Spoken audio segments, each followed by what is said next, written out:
following is a presentation of the Iona College Athletic Department. It's Iona College Basketball on icgales.com. Brought to you by the Beachmont Tavern at 750 North Avenue in New Rochelle, right across from the Iona campus. By the Iona College Goal Club, the lifeline for Iona College athletics. By Shannon Beverages, North Avenue in New Rochelle, for all of your beverage needs. Iona Basketball is also brought to you by JP's Restaurant on City Island, by Pasta, by the Yellow Book, and by All Sport International for all of your travel needs. Now stay tuned for Iona College Basketball on icgales.com. Good morning, everyone, and welcome to Iona College Women's Basketball. It's the MAAC Tournament Semifinals. Your Iona College Gales getting set to take on the Quinnipiac University Bobcats for a trip to the MAAC Championship. John Stanko being joined here by Mike DeMurgis, making the trek up from New Rochelle up here to Springfield. And the Gales, they were able to get to this semifinal game with a 71-56 win over Monmouth in the quarterfinals. And Mike, it did get a little bit hectic for the Gales, though, in the second half. Absolutely did. In the second half, like you said, that Monmouth actually took a 46-42 lead. D'Amica Martinez struggled. For 10 minutes, she went scoreless. But ta-da, Joy Adams, Superwoman, came to save the day, and she really lit things up. Yeah, Joy Adams scored 29 points that day, tying a career high, also had 16 rebounds. But there was an interesting turn of events for Iona. It was when the captain, Haley D'Angelo, went down with injury, the team sort of galvanized a little bit. You know, that's something when one of your key players goes down, it kind of pumps up the team a little bit. And look, they probably realize, hey, this is the season right here. Everything we worked for, everything we shed tears for, and blood literally is on the line here, and they're going to lose here to Monmouth? I don't think so, and they took care of business in the second half. Someone who did struggle a little bit for Iona was Aaliyah Robinson. She just won MAAC 6th Man of the Year at the MAAC Awards Friday night, but the game against Monmouth was not her best. Look, Aaliyah Robinson, 0 of 10. You know, she's been a key off the bench all season for Coach Godsey. She's been there when other players have struggled, and if she's going to continue to struggle, I don't know if Iona can take the next steps here to move on to the championship. And Mike Ritz pointed something out that during one of your post-game interviews. He doesn't think that Aaliyah Robinson is bending her knees enough when she's taking her shots, and that certainly, you know, it's all in the torso and the knees and everything when you're taking your shots. It's not as much in the arms and the shoulders. It's really your lower body. So Mike saw something in her knees that he didn't like too much. Well, a fun stat for all you Gales fans. The Gales shot 33% from the floor and 25% from long range against Monmouth. That makes back-to-back games the Gales have shot the exact same percentages from the floor and long range. The Gales had the exact same numbers in the loss to Marist. And you think that there's a connection here between the Iona struggling offensively over the past couple weeks, maybe a little bit, and maybe Alicia Powell struggles. That's right. Alicia Powell really hasn't been the same. And, again, another one of the spark plugs all season since that game winner she had against Monmouth on February 14th, which was Valentine's Day. So really since that game, she hasn't been the same, and you've seen the numbers dip. And at one point, she was pretty much leading, the conference or the nation in from beyond the arc at 50%. Yeah, and that number's just dropped dramatically. The bottom fell on that, and we didn't see that towards the end of the season at all.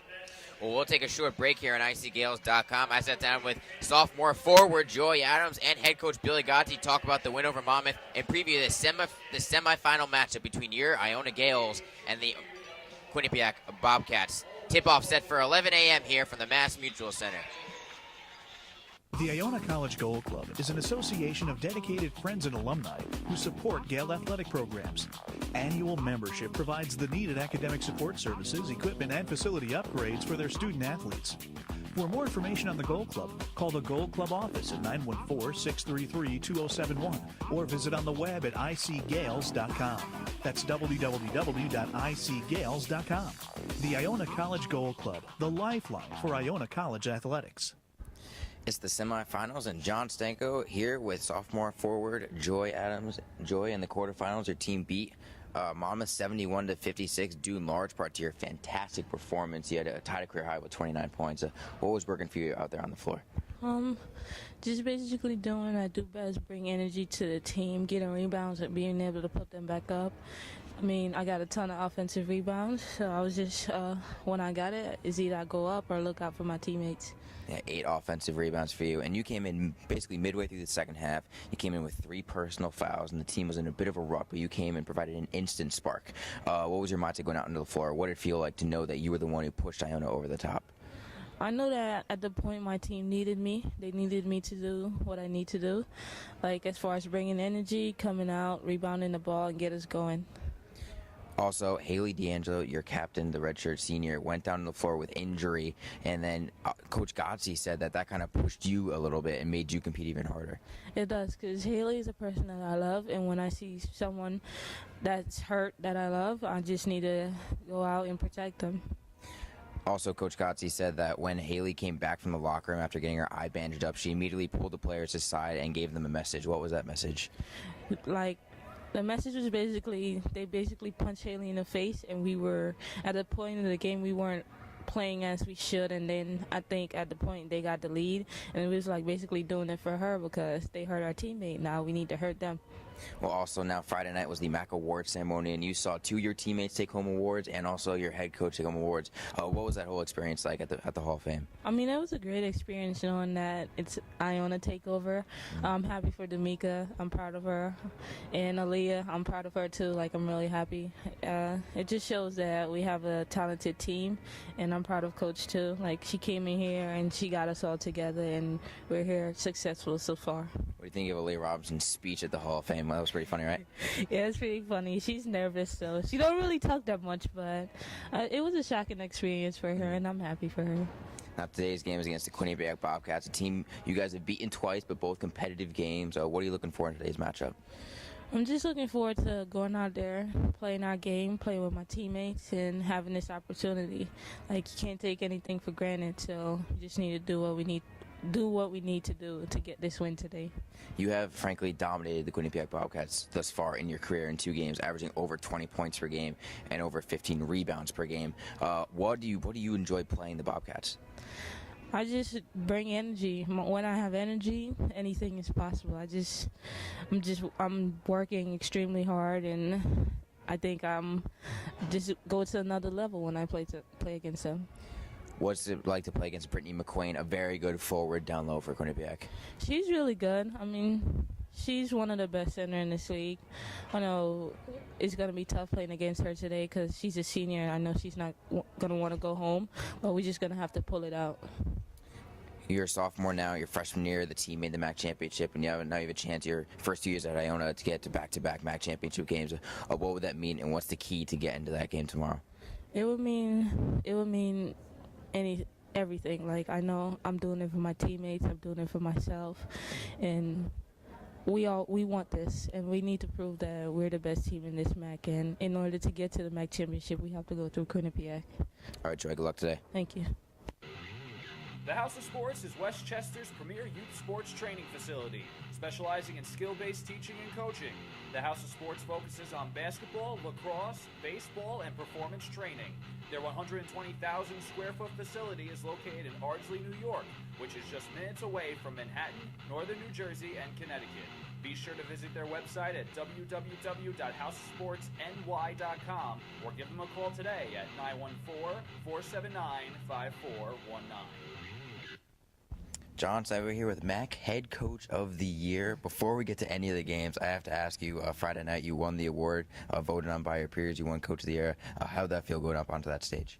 It felt awesome, to be recognized by such great coaches in our conference. It was a good feeling, and, we're excited about the award because it recognizes the hard work that this group has put in for, all of our coaching staff and all of our support staff and, our AD and president, for everybody to put so much into this team and to be recognized like that is a good honor. Also, 2-year players, D'Amica Martinez wins MAAC Player of the Year, Aaliyah Robinson, 6th Man of the Year. What can you say about them, and how did it feel to see them walking up on the stage? It was great to see both of them receive awards for the the hard work again that they put in. D'Amica's a phenomenal scorer. She's very, very crafty. She's, one of the best players in this league, and obviously the best according to all the coaches in the league. So, for them to pay attention to what she's done is exciting. And, I'm extremely proud of Aaliyah for her to increase her role so drastically from last year and to be so consistent coming off the bench in that six-man spot, to give us so much energy and to, like she said, bring whether it was scoring, whether it was defense, to impact the game so strongly that she was recognized. It's a good honor for her, and I'm proud of her.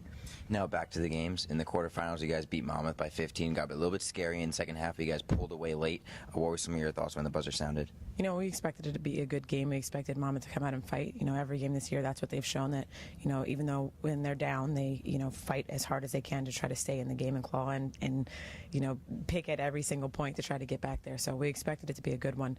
I think, during that moment, we started to press a little bit. We stopped executing as well as we did. And, Joy Adams being on the bench for us, our leading rebounder, hurt us a ton. So, we just challenged them to fight for every single moment, that we started to get in our own way where we got a little frustrated and, just talked about being composed, and they made our run, and now we have to make ours. You started Cassidy Ranger in that game, her first career start. What went into that decision? Cassidy's been playing well for us. She's been doing some things within the offense that we haven't seen all year, where she's been setting some screens to get D'Amica open. She's been, finding spots in within the offense to find shots for herself, which aren't necessarily drawn up. So she's been creative, and she's been able to help other people get open, and that's what we liked about her. And, we thought that Alicia would do a great job being a six-man with Aaliyah coming off the bench to kind of both of those give us a spark and a more athletic look off the bench. So, we liked what we saw from it, and we're going to stay with it today. So Cassidy Ranger starting again today? Yes, Cassidy will be in the starting spot today. Now, also in the second half, Haley D'Angelo went down with injury, but she came back, and it kind of immediately fueled the team. Did that give the team an extra, I won't say kick in the rear, but motivated them to the end of the game? Absolutely. We joked about it. We were like, we're so glad they love Haley because that's what we challenged them with it. She got knocked down, and she's, bleeding a little bit. She got a scratch on her face, and, what are you guys going to do about it? Are you going to step up to the challenge, and are you going to play for her, who's knocked down and is already jumping back up to get back in this game, or are you going to roll over? And they did, and it fueled their fire, and they played for her. Someone who really got fueled was Joy Adams. The last 10 minutes of that second half, she dominated the game both offensively and especially on the boards. What can you say about her closing of the game? Joy was unreal in that closing of the game, just, everywhere, on every single board, defensively jumping in the way and getting steals, boxing out, defending, doing everything that we needed to win, and that's what we expect from her. So obviously we would have liked to see it over the entire stretch of the game, but foul trouble messed up her rhythm a little bit. But we put a lot on her shoulders. She's only a sophomore, but we tell her it's much more than that. She's through her sophomore year. She's got to perform like she's a senior, and that's what she did for us. Aaliyah Robinson struggled a little bit off the bench, went 0 for 10 shooting, 0 for 6 from beyond the arc. What do you think hindered her? I think it was a new court, new rims, new look, and sometimes that happens to shooters. But I was really proud to see that she didn't stop taking them.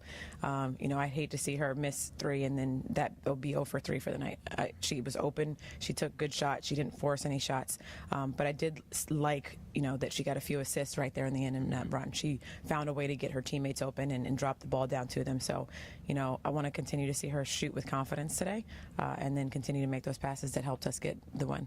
Today's semifinal matchup against the Quinnipiac Bobcats, coming off an 11-point win over the Canisius Golden Griffs in the quarterfinals. You sat and watched that game with the coaching staff. What did you see from the Bobcats? Yeah, I saw the same thing, as us. They got up big, got a big early lead, and then they had a tough one because Canisius clawed back to stay in that game. They're a great team. They are very disciplined. They run their offense very well. They get the ball to who they need to score in the spot that they're most successful in. Trish is a great coach, and she puts them in the right spots, and she's had a great, year with them. So we expect another tough game. We expect them to try to execute well and play at their rhythm, and we're going to try to go out and push the pace as much as we can. Last time Iona matched up against Quinnipiac, an extended 2-3 zone gave the girls a bit of a trouble. What do you do to combat that today? We talked about it a lot in practice yesterday. We're going to look at, some 1-4 high sets. We're going to look at getting the ball off a couple of ball screens instead of one ball screen and just moving. We showed the film of our game up there of where we stood stagnant. We got in those spots, and then we never moved within that offense and just tried to pass the ball around them. So, we have to move to make the defense move to make it a little bit easier for us to score. You mentioned yesterday that the post players for Quinnipiac can shoot the ball, especially when they're trailing, and then they can pop up the 3. What's the key to defending that? Right, Cameron Warner was huge for them in the game against Canisius and was knocking down that three. So, again, we're going to have to be smart in transition defense. We're going to have to make sure we get back, match to their shooters, and not get too deep under the rim to guard McQueen inside, who's huge for them as well. But it's just about communication and us making sure that, we lock up on the defensive end. All right, Coach, good luck today. Thank you. Division I basketball returns to Springfield this March. The MAAC Men's and Women's Basketball Championships, where somebody could become an NCAA champion. March 6th through the 10th, Mass Mutual Center in Springfield. Gets it off from midcourt. Get your tickets for the MAAC Basketball Championship and get into the action All the way to the finish. at Ticketmaster.com, MAACachusets.com, or at the Mass Mutual Center box office. Presented by Mass Mutual Financial Group. John Stanko back with Michael Demerges here on ICGales.com, getting ready for the Iona College Gales in their semifinal matchup against the Quinnipiac Bobcats. Quinnipiac got into the semifinal game via a win over the Canisius College Golden Griffs in the quarterfinals, a 72-61 final. There were 4 Quinnipiac players in double figures, led by Cameron Warner off the bench with 17 points, tying a career high, and Brittany McQueen registered her 10th double-double of the season with 13 points and 12 rebounds.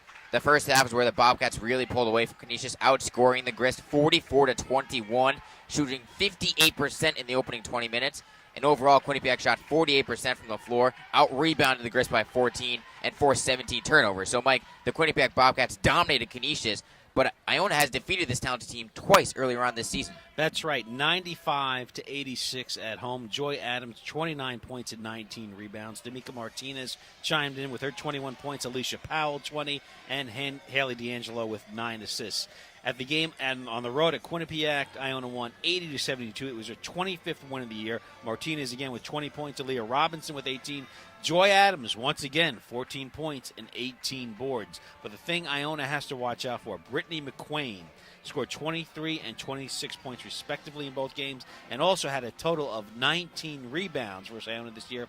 And that, of course, puts her in a little bit of chasing history with our very own Ashley Kelly, John. Yeah, Ashley Kelly, a dominant player at Quinnipiac when she was there. She's second all-time in rebounding. With the 12 rebounds last game for Brittany McQueen, she now has 1,083 in her career. And Ashley Kelly has 1,117. So I believe Brittany McQueen going to try and chase some history, and past assistant coach Ashley Kelly will notify her of that after this game. Didn't want to boggle her mind before the game, but after we'll let her know. Too many things to worry about, but certainly that's the person that Iona has to focus in on right now. And look, Iona's got to do their job. They got to do their thing. They're the best team in the MAAC this year, without question, by far. If they play their game, they're going to win this game. But there are concerns now with Alicia Powell being off, Aaliyah Robinson struggling. These are things that Iona cannot afford. This is a MAAC tournament. They want to advance and go on to the NCAAs. They got to straighten this thing out quickly. Well, what needs to be done for Iona is they also have to stop point guard Jillian Abshire for Quinnipiac. She's number 1 in the MAAC in assists per game, averaging roughly 7 assists per game. She also has a fantastic assist-to-turnover ratio. And I talked to Haley D'Angelo before the game. She's going to be matched up mostly on Abshire, and it's going to be interesting to see the captain, Haley D'Angelo. She galvanized the team coming back from injury last game, and she's going to be the key defensive focal point for Iona to halt this Bobcats attack in Abshire. Well, from day one, Coach Gotzi stressed defense, and here it's going to be put to the test. And what better player to do it than Haley D'Angelo? Haley's certainly not a big player, but small, quick, and tenacious. That pretty much describes Haley D'Angelo. Also a ton of heart. Redshirt senior. She does not want to go out unless it's a MAAC championship. Well, this is it. This is the last roll of the ball, last roll of fun for Haley D'Angelo. So, seniors, this is it until you go to the real world, as you well know. We'll take a short break here on ICGales.com and come back with the starting lineups here. The Iona College Gales getting set to take on the Quinnipiac Bobcats. Dedicated friends and alumni who support Gale athletic programs. Annual membership provides the needed academic support services, equipment, and facility upgrades for their student athletes. For more information on the Gold Club, call the Gold Club office at 914-633-2071 or visit on the web at icgales.com. That's www.icgales.com. The Iona College Gold Club, the lifeline for Iona College athletics. Division I basketball returns to Springfield this March. The MAAC Men's and Women's Basketball Championships, where somebody could become an NCAA champion. March 6th through the 10th, Mass Mutual Center in Springfield. Gets it off from midcourt. Get your tickets for the MAAC Basketball Championship and get into the action All the way to the finish. at Ticketmaster.com, Massachusetts.com, or at the Mass Mutual Center box office. Presented by Mass Mutual Financial Group. The House of Sports is Westchester's premier youth sports training facility, specializing in skill-based teaching and coaching. The House of Sports focuses on basketball, lacrosse, baseball, and performance training. Their 120,000 square foot facility is located in Ardsley, New York, which is just minutes away from Manhattan, northern New Jersey, and Connecticut. Be sure to visit their website at www.houseofsportsny.com or give them a call today at 914-479-5419.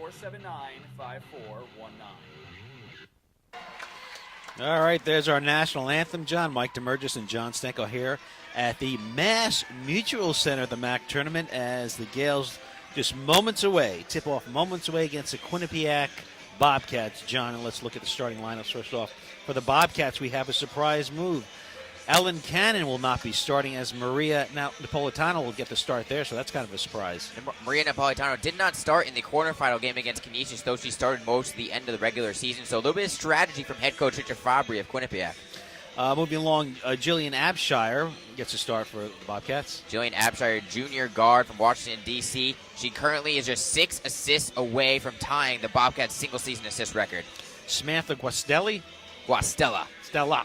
You know I was a going to get little bit of Italian. There you go. A little bit of Italian. She has a very good outside shot for a post player. She's hitting 37% from the outside, but she struggled against Iona. Only 5 of 19 shooting in the two matchups this year. And Jasmine Martin as well. Jasmine Martin, 5th in the MAAC, averaging 15 points per game. Had 23 points for Iona last time out, 16 of them in the second half. And we've been talking about her for most of the pregame show, Brittany McQuain at forward. All MAAC second-team member, averaged 13 points per game in conference play this year and 9 rebounds per game against Iona this year. 27 points, as you mentioned, and averaging nearly 10 rebounds per game. We do have one change we'll get to in a moment for the Gales. Let's start off with Sabrina Gerador at center. Sabrina Gerador has played 30 minutes in back-to-back games after not doing so in 11 straight contests. D'Amica Martinez, the MAAC Player of the Year for the second straight season. Phenomenal player. She's averaging 20.5 points per game versus Quinnipiac this year, but also 6 turnovers per game, so the Bobcats are giving her a little bit of trouble. That might be her little bit of kryptonite. There you go. Joy Adams, we talked about her as well. Stellar performance in last game against Monmouth, and certainly dominant in the 2 matchups here against Quinnipiac during the season. What's crazy is she had 29 points against Monmouth, but in the 4 games prior to that matchup, she was only averaging roughly 8 points per game. So you hope that game broke out of her funk. Haley D'Angelo recovering from that eye injury as well. Yeah, she's recovering from that eye injury. She only averages 4 points per game this season, but against Quinnipiac, averaging nearly 10 points per game.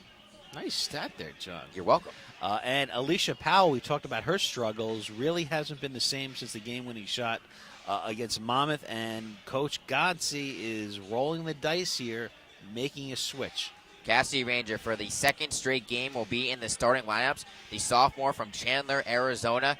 She's played a combined 10 minutes against Quinnipiac this year. Has not registered a single point, rebound, or assist in those 10 minutes. So we'll see how she does against the Bobcats today. Maybe that lack of playing time will throw the Bobcats for a bit of a loop, not knowing what to do with her.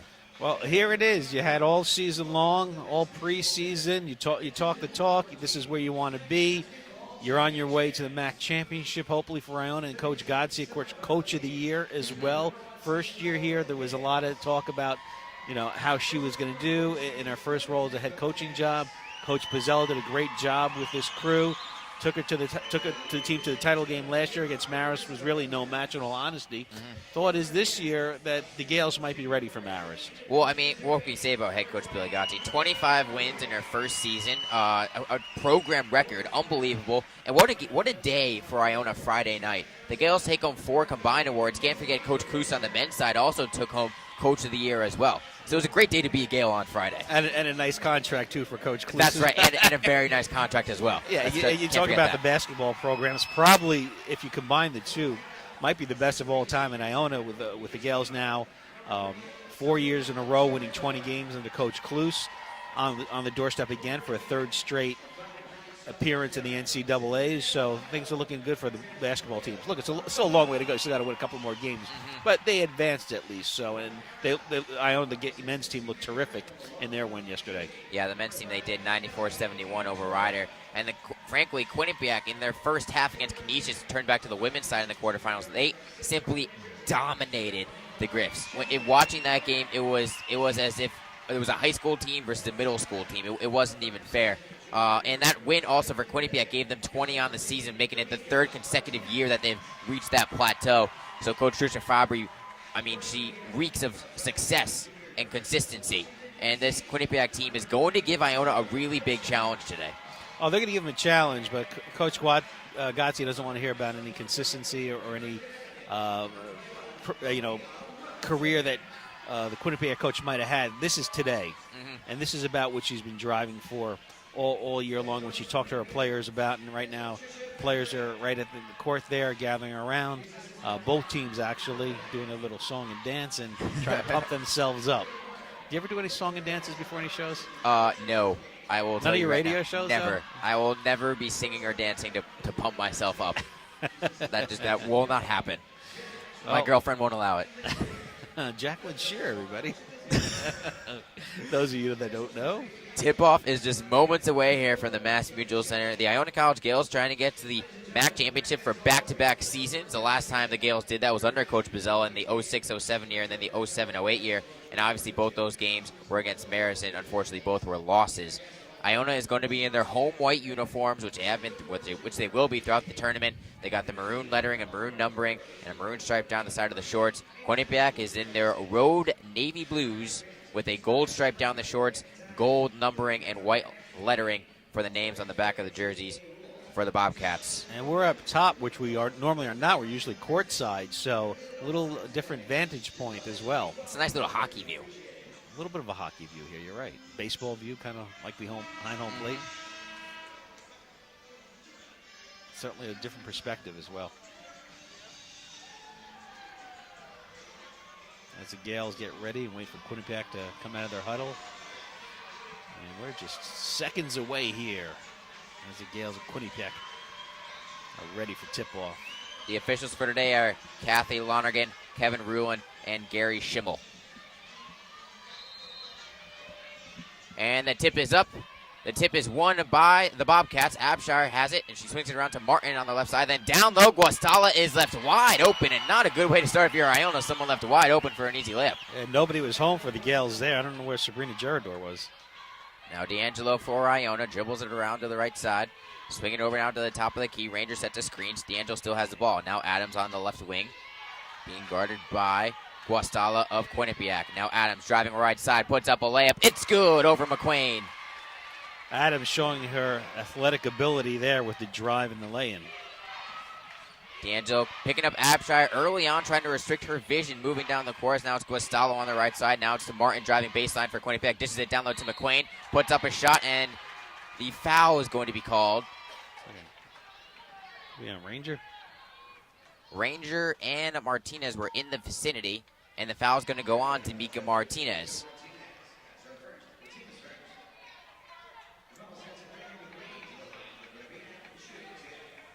Brittany McQuain's first free throw is no good off the back of the rim. Yeah, hit the kitchen sink there, John. McQuain shooting 70% on the year from the free throw line.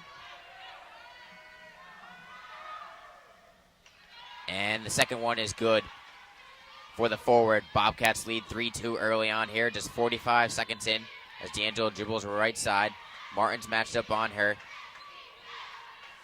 Now D'Angelo swings around to Ranger. Now it's left side Adams being guarded by Guastalla. Palming the ball with her left hand. Looking to drive left baseline. She goes up, puts up with her right hand. She doesn't make it. Rebound goes to Abshire. Abshire now swings it around, but Napolitano wasn't looking, and the ball goes sailing out of bounds. It'll go to Iona. I think what we see early on here with Joy Adams, that she's just going to take the ball to the net. She's going to take control of the game. Just wondering how much confidence she has in the rest of the team here early on. D'Angelo right side. Rangers set to screen. D'Angelo uses it. Gets it to Martinez of Iona at the top of the key. She's being guarded by Napolitano. Martinez trying to split a double team as McQuain comes to head. Now crossing over to Politano, gets to the right elbow, kicks it out to D'Angelo. Now with the right elbow, she dribbles it herself. Back handoff back to Martinez. 3 seconds on the shot clock. What's she going to do? Contested three. Tamika Martinez, she can't make it. Offensive rebound, Sabrina Girador, blocked by Guastalla, and it goes out of bounds. Good effort there by Sabrina Girador to get the rush shot by Martinez as the time was running out. Yeah, it was great defense by Quinnipiac throughout that whole possession. Iona lucky to get the ball back. Martinez posting up on the inbound, trying to get an open shot with the hook shot. She does. She puts it over Napolitano, gives the Gales a 4-3 lead. Good effort there by Martinez there. She didn't have the clear shot, so she kind of went to the side a little bit to go around. Abshire gives it to Guastalla of Quinnipiac on the right side, kicks out to Martin. Contested three-point shot from Martin. No good off back of the rim. Rebound goes to Adams. She collides with Martin, but she gets the ball. Now crossing the timeline. Adams dribbling, and she's going to be called for a carrying violation. Yeah, that was pretty clear there. She kind of looked like she was off stride a little bit and just tried to control the ball. Yeah, she had a little bit of hesitation, wanted to kick it out to Martinez, and she pounds her chest saying, my bad, my bad. That was kind of like in baseball, you called the Uncle Charlie the curve ball. Mm-hmm. Got a big palm ball there, right there.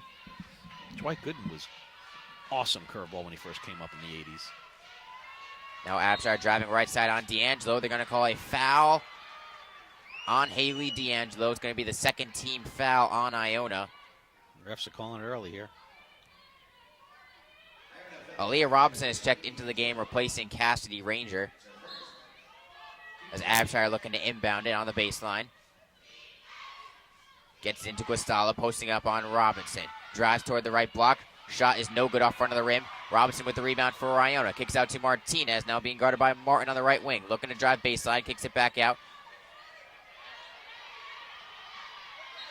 And the traveling, yeah. Good pressure by Quinnipiac there, forcing Iona and Martinez in particular there. Yeah, not to get the position she wanted. She couldn't find an open person to throw the ball to. Martinez tried driving the lane, was denied well by Martin, then tried to dribble it back out, picked up her dribble, and then good defense by the Bobcats forced a Gales turnover. 4-3 the score. Iona leading Quinnipiac thus far. 17:30 to go in the first half. Abshire posting up on D'Angelo, top of the key, feeds it to Martin. Now dribbling right side on Robinson. They're going to call a foul on Aaliyah Robinson, a tripping foul. So already 3 team fouls for Iona. We're not even 3 minutes in. Well, that looked there. I didn't have a clear look at that, but it looked like she more lost her footing. That didn't look too flagrant to me. Martin to inbound it from the right baseline underneath the basket. Gets it into McQuain, who is posting up on Adams. Now hands off to Abshire. Iona playing man-to-man. Abshire driving on Martinez. Had the shot rejected by Girador, but the loose ball goes to McQuain. She puts up the layup and good over Girador. I think overall we're seeing Iona playing good defense there, where it doesn't look like the Bobcats have some clear shots early on. D'Angelo driving baseline. Had the open layup if she wanted it, but kicks it now back out to Adams on the right wing. By the same token, Bobcats forcing Iona into some shots they don't want to take.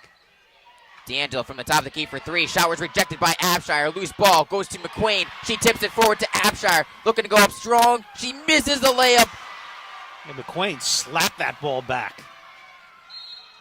And then on the fast break opportunity, Aaliyah Robinson is fouled, I believe, by Jasmine Martin on the right wing as she was looking to drive toward the bucket.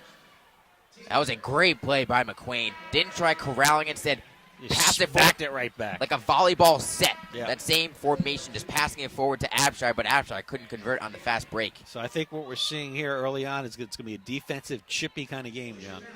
Quinnipiac leads 5-4 as Alicia Powell checks in for Haley D'Angelo, and Ellen Cannon comes in replacing Maria Napolitano. Martinez at the top of the key, swings it around to Powell. Powell getting into the paint, kicks it out to Joy Adams. Joy Adams will take the three-point shot. It's no good.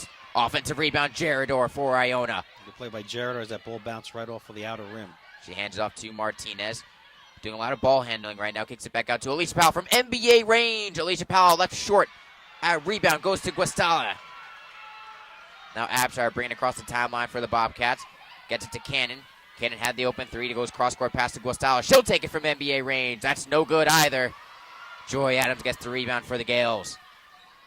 So both teams exchanging long three-point shots. Martinez picks up her dribble at the left elbow and kicks it back out to Robinson. Robinson gets through a double team of Cannon. And Adili Martucci, who also has checked in for our coach Trisha Fabry of Quinnipiac. She came in replacing Jasmine Martin. Now Powell, dribbling left side, gets into the paint, tries to get it down low to Adams. Shot clock winding down, only 2 seconds. She has to put a contested jumper. It's no good. Rims in and out. Rebound goes to the Bobcats. Things are not falling for either team right now. Quinnipiac still leads Iona 5-4. Abshire, her jump shot no good. Rebounded by Robinson of the Gales. Now she'll bring it up the timeline, pushing the tempo. Kick out to Adams. Adams, the layup, and the lead is good. 6-5, the Gales lead Bobcats. Robinson ran right up court, had the nice feed to Adams, and boom, whoosh, right in there. Nice play by the Gales there. They needed that one. Abshire on the right wing. Cross-court pass to Martucci. Martucci driving right side, double team.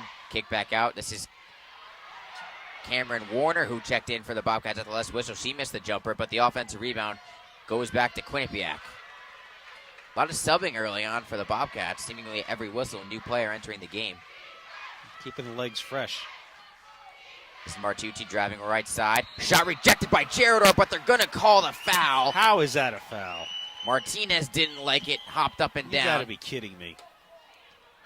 But regardless, that's going to send us to our first media timeout. With 14:32 to go in the first half, the Gales are leading the Bobcats early on, 6-5. The Iona College Gold Club is an association of dedicated friends and alumni who support Gale athletic programs. Annual membership provides the needed academic support services, equipment, and facility upgrades for their student athletes. For more information on the Gold Club, call the Gold Club office at 914-633-2071 or visit on the web at icgales.com. That's www.icgales.com. The Iona College Gold Club, the lifeline for Iona College athletics. Division I basketball returns to Springfield this March. The MAAC Men's and Women's Basketball Championships, where somebody could become an NCAA champion. March 6th through the 10th, Mass Mutual Center in Springfield. Gets it off from midcourt. Get your tickets for the MAAC Basketball Championship and get into the action. All the way to the finish. At Ticketmaster.com, Massachusetts.com, or at the Mass Mutual Center box office. Presented by Mass Mutual Financial Group. All right, Mike DeMurgis and John Stanko back here at the Mass Mutual Center as the Iona Gales and the Quinnipiac Bobcats are engaged in a defensive struggle here with 14:32 left in the first half, and the Gales lead it 6-5. Sabrina Gerador just hit with the foul, which looked like a clean block to me from this vantage point. And you pointed out, John, early on that it looks like the refs are calling the plays. Well, the refs seem to be calling a lot of contact thus far. Granted, it is early on. It's tough to establish the way they're calling the game just roughly 5 minutes in. But the Gales, they do not have as much depth as Quinnipiac has, and if the trend continues this way, it may give the Gales a little bit of trouble. But we'll see. It's still early on here to establish the tendencies of the referees. Yeah, the Bobcats keeping their players fresh, subbing the players in, keep those fresh legs. Don't forget we're at the end of the season. Back-to-back games and back-to-back days and everything, so players are going to be tired. So we'll see what happens here. Haley D'Angelo has re-entered the game for Iona, replacing Aaliyah Robinson. And you mentioned the defensive struggle. Quinnipiac, 2 of 9 from the floor thus far. Iona, only 3 of 9. Yeah, I mean, I think the shots just haven't been there. Not that teams are missing the shots. I think the shots just haven't been there, and it's a credit to both teams' defenses early on. Adili Martucci is at the free throw line for 2 shots. Bobcats can retake the lead if she knocks down both of these. The first one is up and on its way, and good. Martucci, you said, at 700, shooting 70%. She's shooting 70%. She bends her knees. Second one, the release, is no good. Adams for Iona gets the rebound.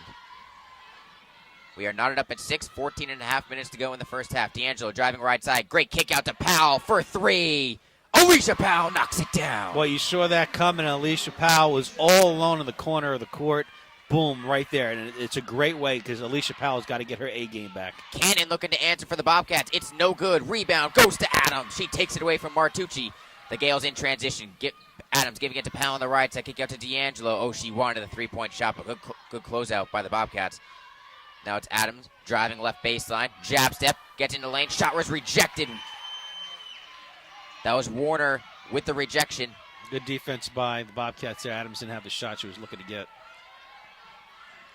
Now posting up down low. Gerador with the rebound. Cameron Warner missed the shot. Iona leading 9-6 as Martinez brings it up the floor. Trying to drive right side, and they're going to call a double hand check foul. She just continued to back down Ellen Cannon. And Cannon was basically forced into the hand check there, which is the second team foul on Quinnipiac this half. Bobcats 2 of 11, Gales 4 of 11. So, yeah, there you have it, as they say. There's a proverbial lid on the basket for both teams here early on. But big basket there by Alicia Powell. She has to get back to where she was mid-season for this Gales team to continue on. She did have 20 points in the first matchup against the Bobcats this year, so maybe she can find some better footing this game and maybe get back in her groove as Martinez drives left baseline, double-teamed on the right block, and then the pass goes sailing over the head of Powell into the backcourt, and it's going to be a backcourt violation on the Gales. Alicia Powell tried to save it, but the ball was too far over the line. 9-6, the Gales with 13. The odd thing is that these are two of the top scoring teams in the MAAC. Not today. Still a lot of basketball left to be played, though. It's Ostergaard at the point guard spot right now for the Bobcats. She hands it to Warner. She drives the center of the paint, puts it in with the left hand. No good, missed it off glass. Adams for Iona with the rebound. She crosses the timeline, looking to go coast to coast. Goes right into Martin, puts up the floater. It's good. And she backed away a little bit. Instead of going headfirst into the basket, she kind of backed away a little bit. Was able to get the rebound in. Great way to avoid the charge as Gale's playing on a bit of a 2-2-1 press. Martin breaks it, dribbling up the left sideline. Now the Bobcat trapped in the corner, but she kicks out to Ostergaard. The top of the key, Ostergaard orchestrating the offense. Gets to Martin in the left corner.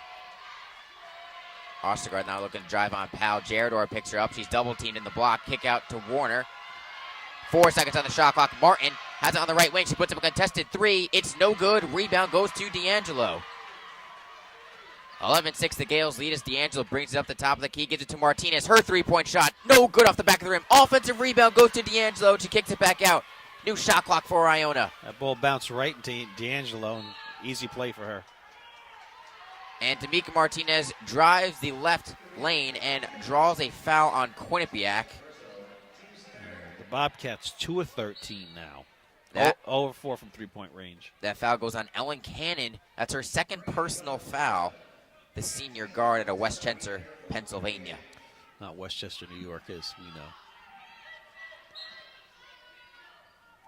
D'Angelo looking to inbound it on the baseline. Gales leading 11-6. 12 minutes to go here in the first half. Powell drives all the way across the baseline, then kicks it back out to D'Angelo. Now it's Martinez, top of the key. Spin move on to Politano. Gets by her to the left lane, puts up the fadeaway jumper. Oh, she doesn't get the friendly roll. Loose ball on the ground, picked up by the Bobcats. I tell you, Napolitano's doing a nice job on Tamika Martinez with the defense, not giving much ground at all. That might be why Trisha Fabry started her today. As the layup is missed by the Bobcats, but the loose ball goes to Ostergaard. Her shot was rejected. Smacked away by Tamika. Not in my house, even though it's not her house. Now it's Martin on the left wing. She's being guarded by Adams. The shot clock did not reset. It's down to 12. It's Napolitano, left wing. Swings it around to McQueen. She puts up the hook shot over Jarador. No good. Rebound for Iona. Adams has it. 3-on-2 fast break for the Gales, but Martinez slows it down. Now she'll drive to the free throw line. Her pull-up jumper, no good. Rebound goes to McQueen. That was a rush shot there. Yeah, Martinez 1 of 5 now. She should have waited for a better setup. Now Martin, she misses the fast break jumper off the feed from McQueen. Rebound goes to Jarador, and now Haley D'Angelo wisely holds up a thumb, saying, we're running a set play here. We need to get back in our offensive groove. The Gales are leading 11-6, 10:45 to go in the first half. 2 of 17 from the floor for the Bobcats.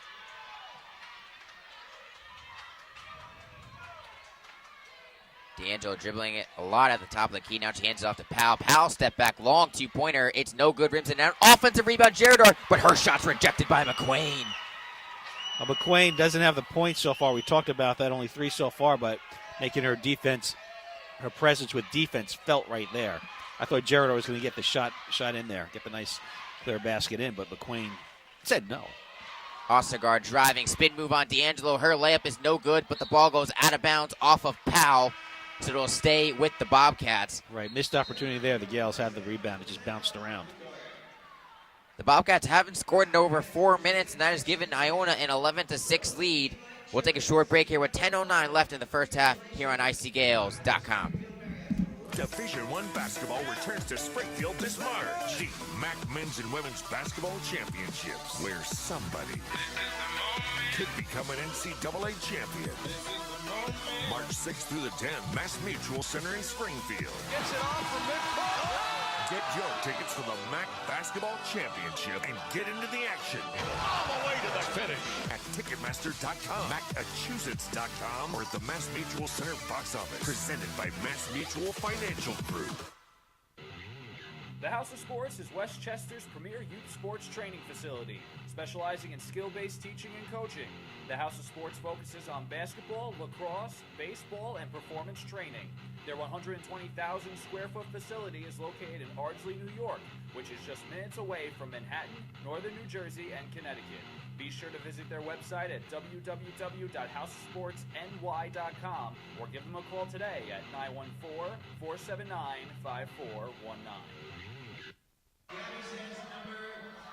Mike Demerchis and John Stanko back here at the Mass Mutual Center as the Iona Gales lead the Quinnipiac Bobcats 11-6, 10:09 left in the first. And John, what we've seen so far is a offensive struggle on both sides, but the defense is playing pretty good as well. Yeah, a lot of contested shots for both teams. You mentioned the shooting struggles for Quinnipiac now. 2 of 18 from the floor. That's 11%. The good story for the Bobcats, they're only down by 5 points. Exactly. So it's, you turn the page. That's what all good athletes do. That's what you do in life. You don't do something right for a short period of time, you move on. So it's going to be we'll see how the Bobcats adjust here with 10:09 left in the first, and then we'll see what happens at halftime. Over the past 4.5 minutes, the Gales are on a 5-1 run. And that's actually significant in a game like this, so low scoring. Yeah, 5-12. Okay, that's not too bad. No, not too bad. Exactly. But let's look at the scoring here for the Gales. Joy Adams with 6 points leads them. Alicia Powell got her big three-pointer there. Hopefully that gets her back on the snide. She has 3 points. For the Bobcats, we talked about Brittany McQuain, and she has only 3 points, and she really did her damage during the Gales during the course of the season. But so far she's been pretty quiet, though we did see a nice block there on Sabrina Gerador a couple of minutes ago on Sabrina Gerador, so making her presence felt on the defensive side for the Bobcats. Also a good stat for Iona. They have 17 rebounds thus far. 5 of them are from Sabrina Gerador. She's playing pretty well down low despite not putting any offensive numbers, but 5 rebounds for her is pretty impressive in the first half. Yeah, with the rebounds, though, a lot of the Bobcats shot have been shooting from the outside. It's been hitting hard off the board. So it's coming back quickly back underneath where you don't get the tip ball where players can get position on the ball, really. So a lot of that has to do with the shots that the Bobcats are taking. Abshire is back in the game for the Bobcats. She feeds it into Martin on the baseline. Martin puts up the layup, but it's no good, and Gerador pulls down another rebound. Now D'Amica Martinez, she drives the right side, trying to get all the way to the hoop. She puts up the floater, no good, but a foul is called. Head coach Richard Fabry immediately gets up from her seat. She disagrees with it, but D'Amica Martinez will head to the charity stripe. And D'Amica Martinez shooting 88% from the line. Martinez struggling a bit from the floor here early on, 1 of 5. But she gives the Gales a 12-6 lead with that first made free throw. Game like this, every point counts right now, John, because the teams are struggling offensively. The second free throw is good as well. Iona leads 13-6, just under 10 minutes to go here in the first half as Abshire brings it across the timeline. Now it's Robinson matched up on Abshire, not D'Angelo. D'Angelo is matched up on Martin. Down low, McQuain has it. She gets the entry pass from Napolitano, and they're going to call a foul on the floor on Sabrina Gerador. So the refs are calling it. They see it, they're calling it. They're not letting anything pass. Second personal foul on Sabrina Gerador. She'll be forced to take a seat for Iona. Alicia Powell checks in for her.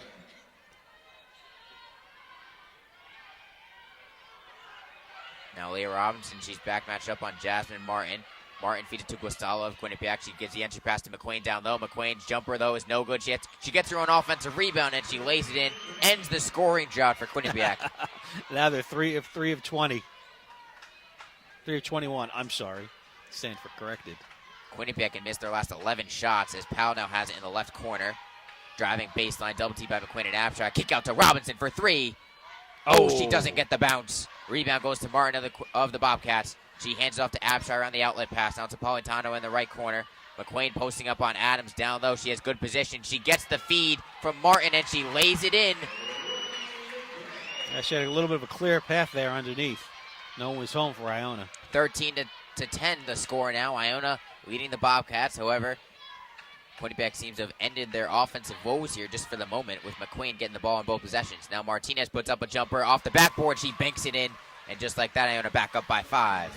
That's right. If you can't hit it right into the net, use the board. Bank it right in, like you said. Abshire, top of the key, picks up her dribble, swings it around to Politano on the right wing. Cross-court pass to Martin. Long three-point shot, no pump fake. Now she drives baseline. Her jumper, though, is an air ball, though finds the hands of Guastalla. Her pass is stolen away by Martinez of Iona. She'll bring it across the timeline. Transition points for the Gales here if they convert. Robinson, feed down low to Adams, and Adams is fouled hard by Martin, and she'll head to the free throw line. Martinez to Robinson to Adams right underneath. That was some quick passing there, but she got hit real hard underneath. The ball barely touched the floor. That's a second personal foul on Jasmine Martin. I was going to say Martin was looking back at her team on defense saying, where are you guys? They were a little bit lagging behind as the Gales were all pushing for the fast break. Adams shooting 72% from the line.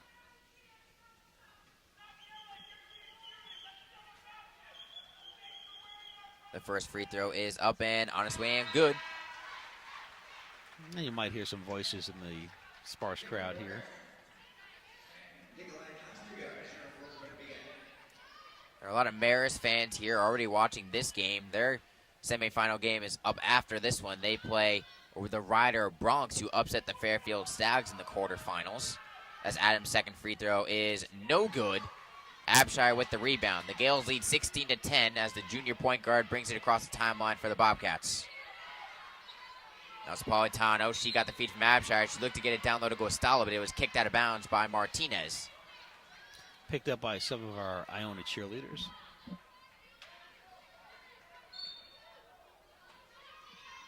Abshire looking to inbound it for Quinnipiac. Having trouble getting it in. Now finally gets it in to Cameron Warner, who's been held scoreless today. But a great spin move on Robinson, but she can't convert the layup, even though she got herself open. And then the offensive rebound went to Guastalla, but she shuffled her feet and a traveling violation was called. So the ball will go to Iona. So the Gales get an opportunity here to extend their lead. 8:01 left, leading 16 to 10.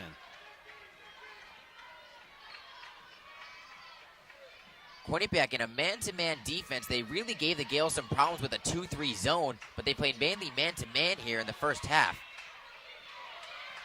Is Powell driving left side, trying to get by Abshire. She puts up the crazy layup. It's no good. Rebound goes to Warner. I don't even think she was looking at the basket when she took that shot. Her head was contorted the other way.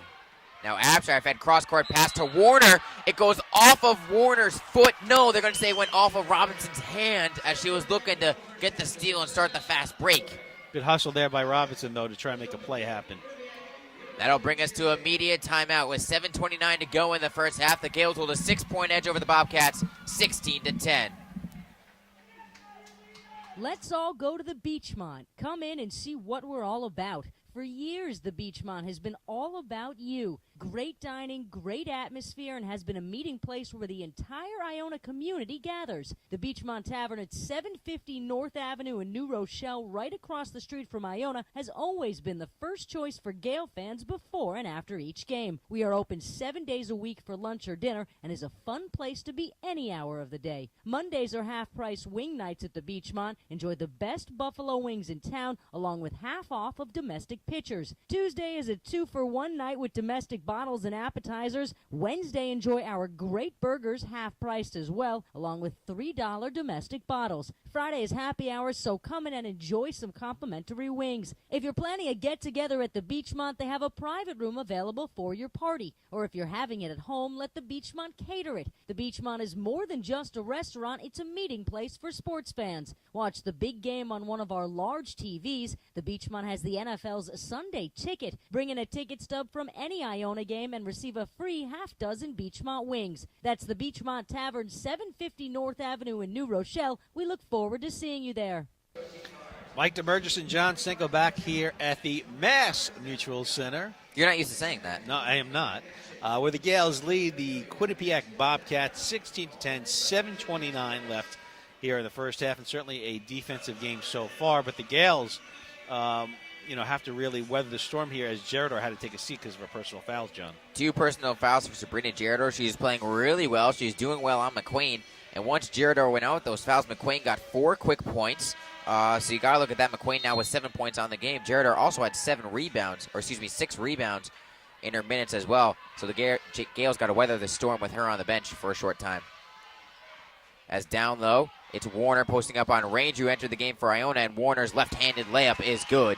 16-12 the score. Now Iona still leads Quinnipiac. Yeah, these baskets are happening underneath the board, so the presence of Sabrina Gerador being missed.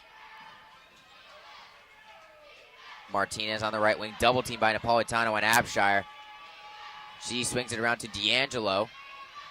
Now crossing over Abshire, gets to the left elbow, dishes it down low to Adams. Adams going to go up strong. She lays it in with the left hand and gives the Gales a 6-point edge. And I don't think anybody uses the backboard better than Joy Adams either. She really uses that as a tool and a scoring weapon. She knows how to put some English on the ball to get that right spin off the glass as well. And it makes sense from a depth perception as well, because you see the square there. The basket comes out at you, and it's, rounded, and the measurements are off, so it makes sense from a depth perception to use the backboard more often. You don't see that as much in the game. And Guastalla missed a layup for Quinnipiac, and Adams pulled down the rebound for Iona. Now D'Angelo has the ball at the top of the key for the Gales. Did I overtalk you on that whole play? I'm sorry. No worries. As Ranger top of the key, hands it off to Martinez. Trying to set a screen for Napolitano, but Napolitano fights through it. Now with 9 seconds remaining on the shot clock, Martinez going to take Napolitano one-on-one. She's double-teamed, however. But they're going to call a foul, and I'm not sure who this is going to go on, because Ranger set a screen, and both Napolitano and Ranger went down to the floor. But the foul's going to go on the Bobcat. It's going to go on Napolitano. It's her second. So Gales lead it by 6, 6:04 left, and just a point with the Bobcats. They were 2 of 21. Now they're 5 of 26 shooting from the field, so that means they've made 3 of their last 5. Not that that's that significant, but when you're 2 of 21, any improvement matters. Great defense by Abshire on the inbound. Denied Haley D'Angelo a pass and forced a turnover, so the Bobcats got possession. She swings it around to the far side. This is Tiffany Webster checking in for the first time for Quinnipiac. Trying to back down Robinson, and they're going to call a double hand check foul on Aaliyah Robinson. It's going to be the 6th team foul on Iona, 2nd personal on Robinson. She's going to leave the game. Alicia Powell re-enters the game for the Gales. Of note, though, Joy Adams not in foul trouble like she was against Monmouth. Martucci also checked in for Quinnipiac. She inbounds it, gets it into Warner. Warner swings it around to Abshire, top of the key. Now back to Martucci, right side. Gets it to Ostergaard, trying to get it down low to Guastalla, who's posting up on Martinez. Call foul on Martinez there. It's going to be interesting to see how long Coach Gotze goes without bringing Sabrina Gerador back in the game. Tamika Martinez's 2nd personal foul. Coach Billy Gotze's going to leave her on the floor as Brittany McQuain's at the scorer's table for Quinnipiac. It is 1-1 now for the Bobcats. Guastalla knocks down the first free throw. She's shooting 85% from the line this year. The best free throw shooter on this Quinnipiac team. Second one is good as well. Score is now 18-14. Iona leads it. McQuain comes in replacing Guastalla. Yep. Gerador is going to come back in. We see Coach Gotze go into the pen. Powell looking to drive left side. Gets all the way to the left block, but then kicks it back out, but the pass is stolen away by Abshire. Race between Ranger and Abshire. Ranger got a piece of the shot, and Abshire missed the layup. Now Adams gets the loose ball. She drives right into Martucci and draws the blocking foul. And that's going to be 1-1 for Iona. That was a great hustle by Ranger to get back there in transition defense. Boy, Ranger avoiding a big blow by the Gales there, because if the Bobcats got that basket, it's a 2-point game. And Coach Gotze wants to spread the point totals out here. She doesn't want the Bobcats closing in as we approach the half here. All hustle there on Rangers' part. Adams' first free throw is up and on its way, and it rattles home. Could be a 4-point swing. Yep. In a game like this, 4 points is a lot. Adams already in double digits with 10 points, trying to make it 11 and trying to give Iona a 6-point lead. She does so, 20-14 the score now. Iona leading Quinnipiac with 5:18 to go in the first half. See, now the block by Ranger is something that won't be pronounced in really in a box score. They'll just say block, team block or Ranger block, but it could be a turning point here in the first half. Martucci takes a three from the right corner. It's no good off back iron. Rebound goes to D'Angelo, but it was stripped away by Warner. Brittany McQueen got the loose ball. She missed the layup, and then Warner got the offensive rebound, and then she was fouled trying to put it back up. They call Haley for the foul. That's the second personal foul on Haley D'Angelo. Just keep adding up here. This is something the Gales going to have to concern themselves with in the second half. Warner makes the first of 1-1. Warner shooting 75% from the free throw line this year. As Spencer Gray checks in for the first time for Iona, replacing Haley D'Angelo.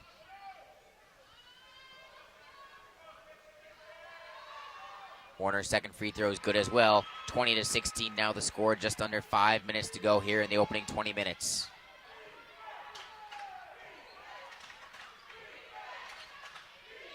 Now Powell, matched up with Martucci. Drives right baseline, has to kick it out to Jared, or now it's Spencer Gray, top of the key. Gray being guarded by Abshire. McQueen hedges out far as Jared sets a screen. Gray kicks it to Powell in the corner. Now it's a drive baseline. Puts up the floater from the free throw line, and she dribbles her way out of traffic, and then a nice knockdown jumper there from Powell. She really did get out of traffic there because it looked like she didn't have the in shot. She went back out to the outside and was able to get that shot off. Nice play by Alicia Powell there, and that was all her.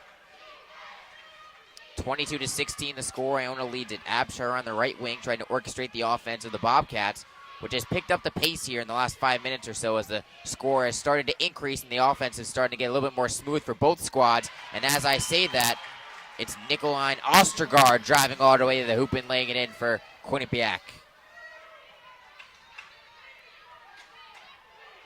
Martinez feeds it to Powell on the left wing. She's being guarded by Martucci. Powell trying to back her down. Kick out to Adams. No, it's Martinez for three. D'Amica Martinez can't knock down the shot. Spencer Gray offensive rebound. Kick out to Powell. Powell double teamed on the block. Kick out to Adams.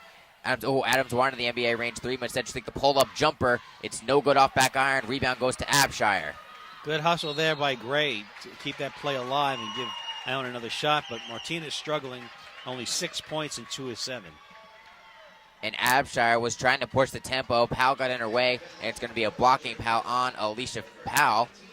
It's going to be her first team foul, the team's 9th. And that's going to bring us to a timeout here on ICGales.com. With 3:32 to go, the score is 22-18. Iona leads it. Check out JP's Waterside Restaurant at 703 Mitterford Avenue on City Island, serving fresh seafood, sumptuous sizzling steaks, and delicious Italian specialties. JP's is open every day year-round. Come in for lunch at JP's Waterside every day starting at 11.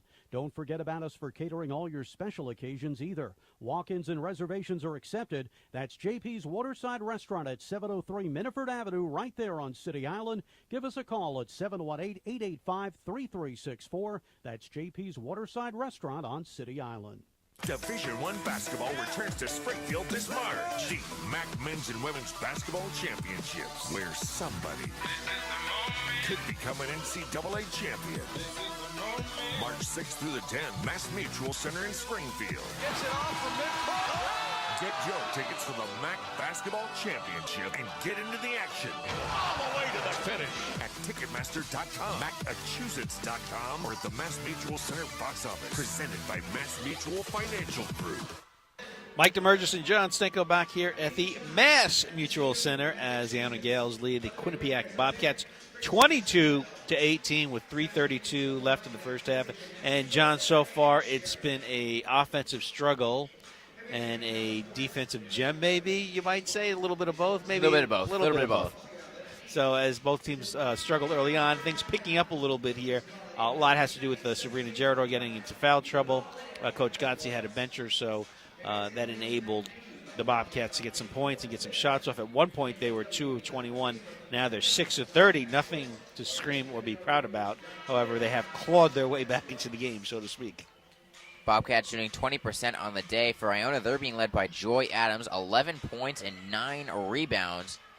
As Haley D'Angelo back onto the floor for Iona. Abshire, the first of 1-1, is on his way, and no good off back rim, and D'Angelo gets the rebound. We have 3:30 to go here in the first half. Iona leading 22-18 as Adams has it right wing. She wants to take Warner one-on-one off the dribble, it seems. With 15 seconds on the shot clock, she's backing her down. She's double-teamed by McQueen. Now gets trapped in the corner, kicks it back out to Gray. D'Angelo sets a screen. Gray at the free throw line. Gets it down low to Adams. Adams reverse layup. Oh, the soft touch. She lays it in. Again, Gray with a nice pass to Adams underneath and using the backboard to score some points. Good to see the freshman getting some minutes here in the MAAC tournament. She got some points in the win over Monmouth. Getting some significant playing time here in a big game for Iona. Well, that's exactly the freshman getting points in a big game is big for the program. Martucci left wide open on the right corner for three, and she knocks it down. The first three-point field goal for Quinnipiac of this game. Iona leads 24-21 now, 2:39 to go in the first half. Big basket there. The Bobcats haven't been able to connect from three-point range until there.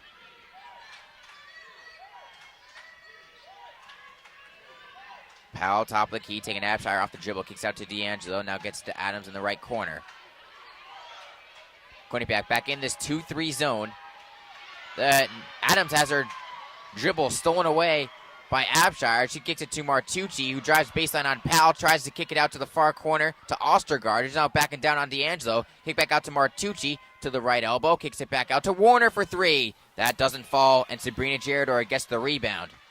And somewhere in that mix, Joy Adams had a block on the ball that knocked it back to the Quinnipiac players. Joy Adams, by far the best player for Iona this game. 13 points and 9 rebounds as Powell has it top of the key, trying to drive into the center of the lane and get into that zone. But now it's Haley D'Angelo kicking it back out to Adams. She tries to get to the lane. She does, but she's double-teamed, has to kick it out to Gerador, and Gerador is going to be called for the charge. Brittany McQueen drawing the offensive foul. That is a bad call. I don't know what to say about that. That just looked like Gerador was going to the basket. I mean, come on. You would either take away your momentum there going to the basket as an offensive player. I question that call. I'm sorry. 24-21 the score, and Gerador takes a seat on the bench for the remainder of this half, most likely with 3 personal fouls. Cassie Ranger enters the game for her. Abshire swings around to Guastalla. Now it's on the far side, Ostergaard, who had a career day in the first matchup against Iona for Quinnipiac, and she lays in the floater there off the backboard. Leads down to 1 for the Gales, 24-23. This is not the way Coach Gotze wanted to finish off the half. Powell, a step-back jumper. It's an air ball, and it goes to Guastalla, who then hands it back off to Abshire. She had the look. She had the open shot, but didn't have enough on the ball. A minute to go in the first half. Down low, McQueen has it posting up on D'Angelo. Has the ball stripped away. It's going to be a jump ball call. Alicia Powell forced the jump ball, and the possession arrow points toward Iona.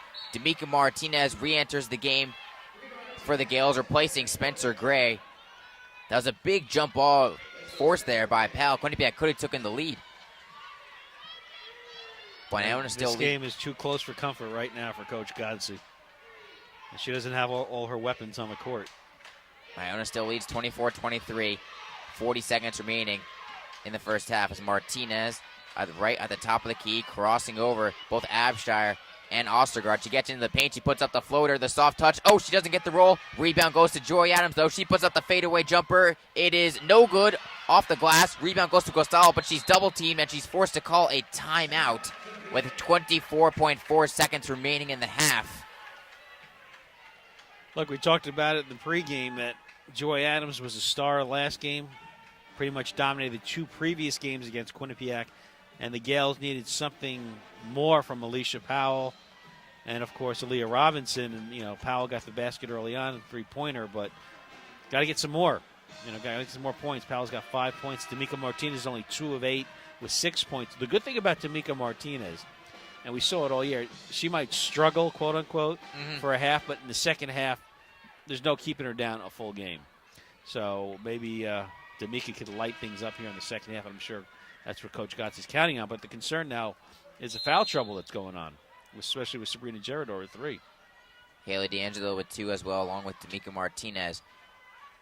We are back underway here. 20 seconds to go in the first half as Abshire is picked up by Spencer Gray, and she brings it across the timeline. Quinnipiac will most likely save it for the last shot. Iona leading 24-23 here as the final seconds of the first half come to a close. Abshire backing down. Gray on the right wing. Feeds it to Ostergaard.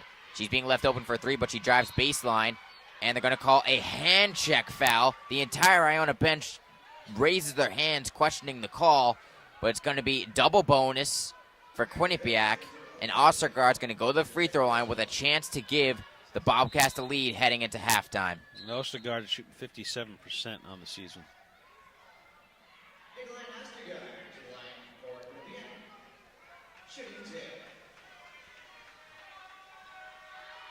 First one up and on its way is good. We are knotted up at 24. D'Amica Martinez checks into the game, replacing Spencer Gray. There's 3.5 seconds left on the game clock.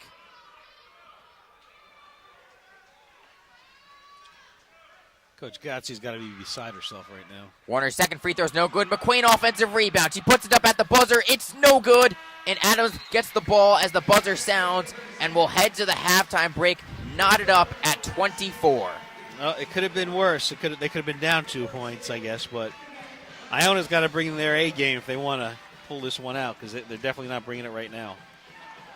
We'll take a break here, and then the Iona Insider halftime show. A blogger, Jaden Daly, will talk about the MAAC tournament, what he's seen thus far, and then we'll be back with second half action here on ICGales.com.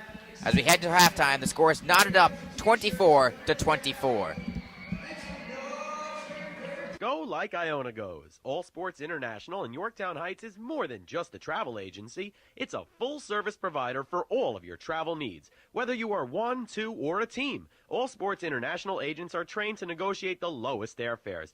But they do more than just that. Hotels, cars, vans, whatever you need, whether it's far in advance or at the last minute, All Sports International will get it done.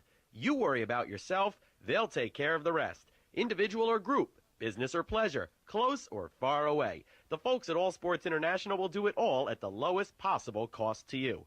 All Sports International in Yorktown Heights. Call 914-243-4590. All Sports International. They make sure the Gales get to all their road games. Yellow Book Yellow Pages is packed with buying information, complete Yellow Pages, business white pages, community information, area maps, money-saving coupons, even a restaurant menu section. And the easy-to-read print helps you find whatever you're looking for. Available 24 hours a day, 7 days a week. Yellow Pages reaches your potential customers at the exact moment they are ready to buy. For more information about promoting your business in Yellow Book, call 1-800-YB-YELLOW. Yellow Book, not the other book. Division I basketball returns to Springfield this March. The MAAC Men's and Women's Basketball Championships, where somebody could become an NCAA champion. March 6th through the 10th, Mass Mutual Center in Springfield. Gets it off from midcourt. Get your tickets for the MAAC Basketball Championship and get into the action. All the way to the finish. At Ticketmaster.com, Massachusetts.com, or the Mass Mutual Center box office. Presented by Mass Mutual Financial Group. The House of Sports is Westchester's premier youth sports training facility, specializing in skill-based teaching and coaching. The House of Sports focuses on basketball, lacrosse, baseball, and performance training. Their 120,000 square foot facility is located in Ardsley, New York, which is just minutes away from Manhattan, Northern New Jersey, and Connecticut. Be sure to visit their website at www.houseofsportsny.com or give them a call today at 914-479-5419. Let's all go to the Beachmont. Come in and see what we're all about. For years, the Beachmont has been all about you. Great dining, great atmosphere, and has been a meeting place where the entire Iona community gathers. The Beachmont Tavern at 750 North Avenue in New Rochelle, right across the street from Iona, has always been the first choice for Gale fans before and after each game. We are open 7 days a week for lunch or dinner and is a fun place to be any hour of the day. Mondays are half-price wing nights at the Beachmont. Enjoy the best buffalo wings in town, along with half off of domestic pitchers. Tuesday is a 2-for-1 night with domestic bottles and appetizers. Wednesday, enjoy our great burgers, half-priced as well, along with $3 domestic bottles. Friday is happy hours, so come in and enjoy some complimentary wings. If you're planning a get-together at the Beachmont, they have a private room available for your party. Or if you're having it at home, let the Beachmont cater it. The Beachmont is more than just a restaurant, it's a meeting place for sports fans. Watch the big game on one of our large TVs. The Beachmont has the NFL's Sunday Ticket. Bring in a ticket stub from any Iona game and receive a free half-dozen Beachmont wings. That's the Beachmont Tavern, 750 North Avenue in New Rochelle. We look forward to seeing you there. Back here on the IC Gales halftime show, John Stanko being joined by blogger Jaden Daly. His blog, Daily Dose of Hoops, covers all of Metropolitan basketball.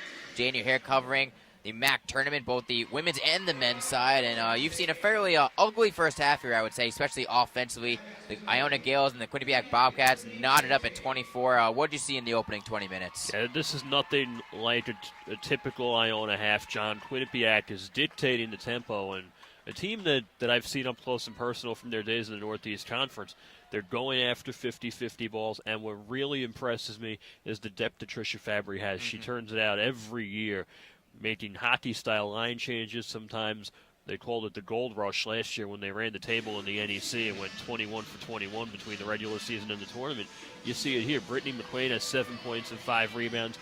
They started 2 of 19. They've improved a little bit. They're still shooting 24% from the field, but Iona in their own right can't pull away. They're only shooting 32, and nobody other than Joy Adams with a double-double already, 13 points and 10 rebounds, has really been able to match them. D'Amica Martinez is 2 for 8 from the field.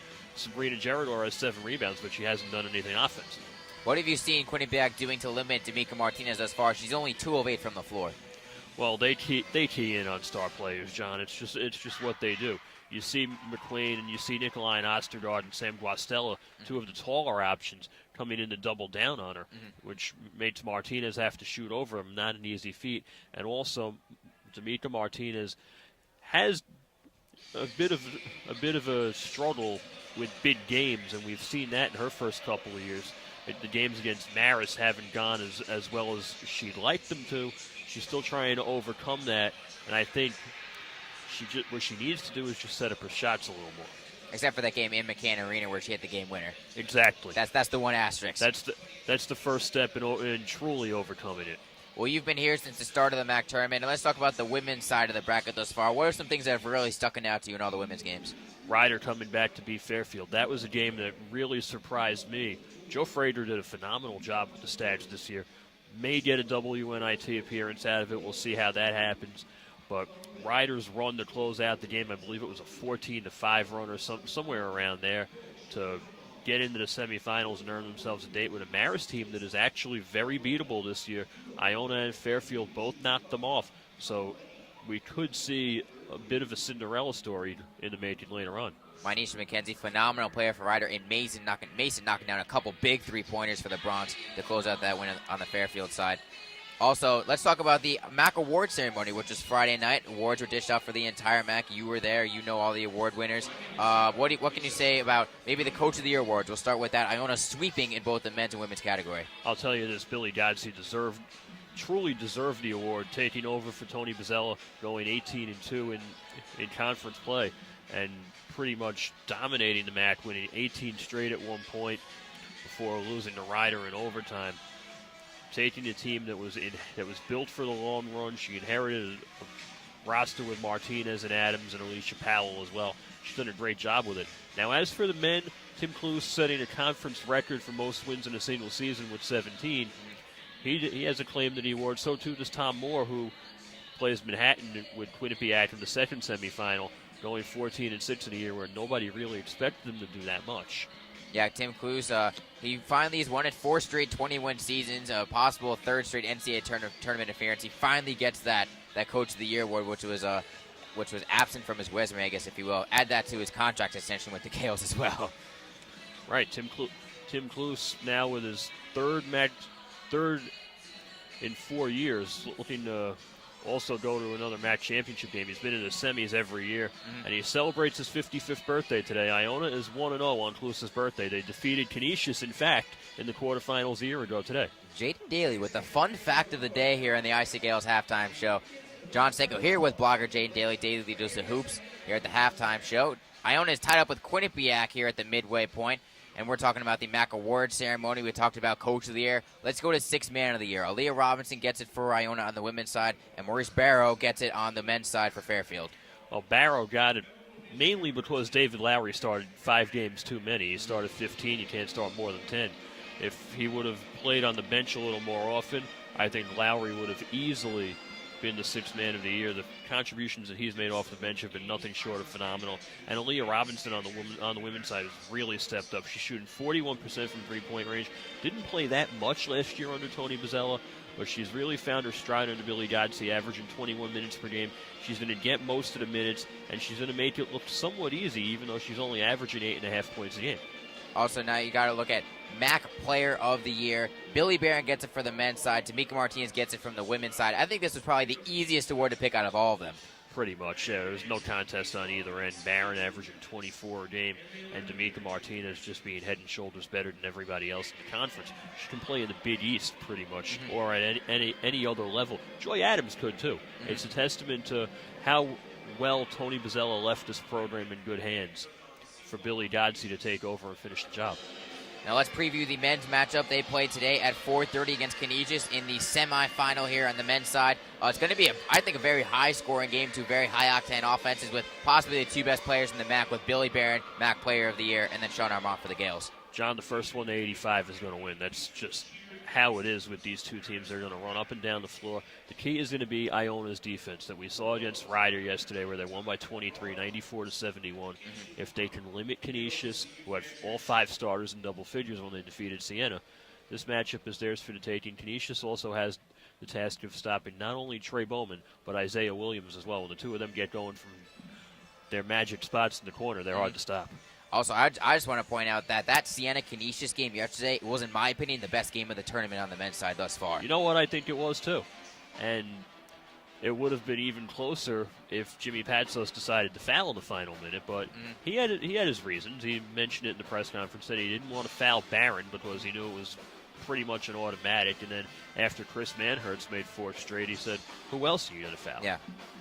So that was a phenomenal game. Canisius gets out the gritty win there. We're knotted up at 24 at the half here. I want to thank you, Jaden Daly, Daily Does the Hoops blogger, for joining me here on the halftime show, talking about this game, all things in the MAAC. We'll be back here after this short commercial break, rejoined by Mike DeMurders to analyze the Gales' opening 20 minutes and what they need to do to close it out to get the win over the Quinnipiac Bobcats. Go like Iona goes. All Sports International in Yorktown Heights is more than just a travel agency. It's a full-service provider for all of your travel needs. Whether you are 1, 2, or a team, All Sports International agents are trained to negotiate the lowest airfares. But they do more than just that. Hotels, cars, vans, whatever you need, whether it's far in advance or at the last minute, All Sports International will get it done. You worry about yourself, they'll take care of the rest. Individual or group, business or pleasure, close or far away. The folks at All Sports International will do it all at the lowest possible cost to you. All Sports International in Yorktown Heights. Call 914-243-4590. All Sports International. They make sure the Gales get to all their road games. Yellow Book Yellow Pages is packed with buying information, complete Yellow Pages, business white pages, community information, area maps, money-saving coupons, even a restaurant menu section. And the easy-to-read print helps you find whatever you're looking for. Available 24 hours a day, 7 days a week. Yellow Pages reaches your potential customers at the exact moment they are ready to buy.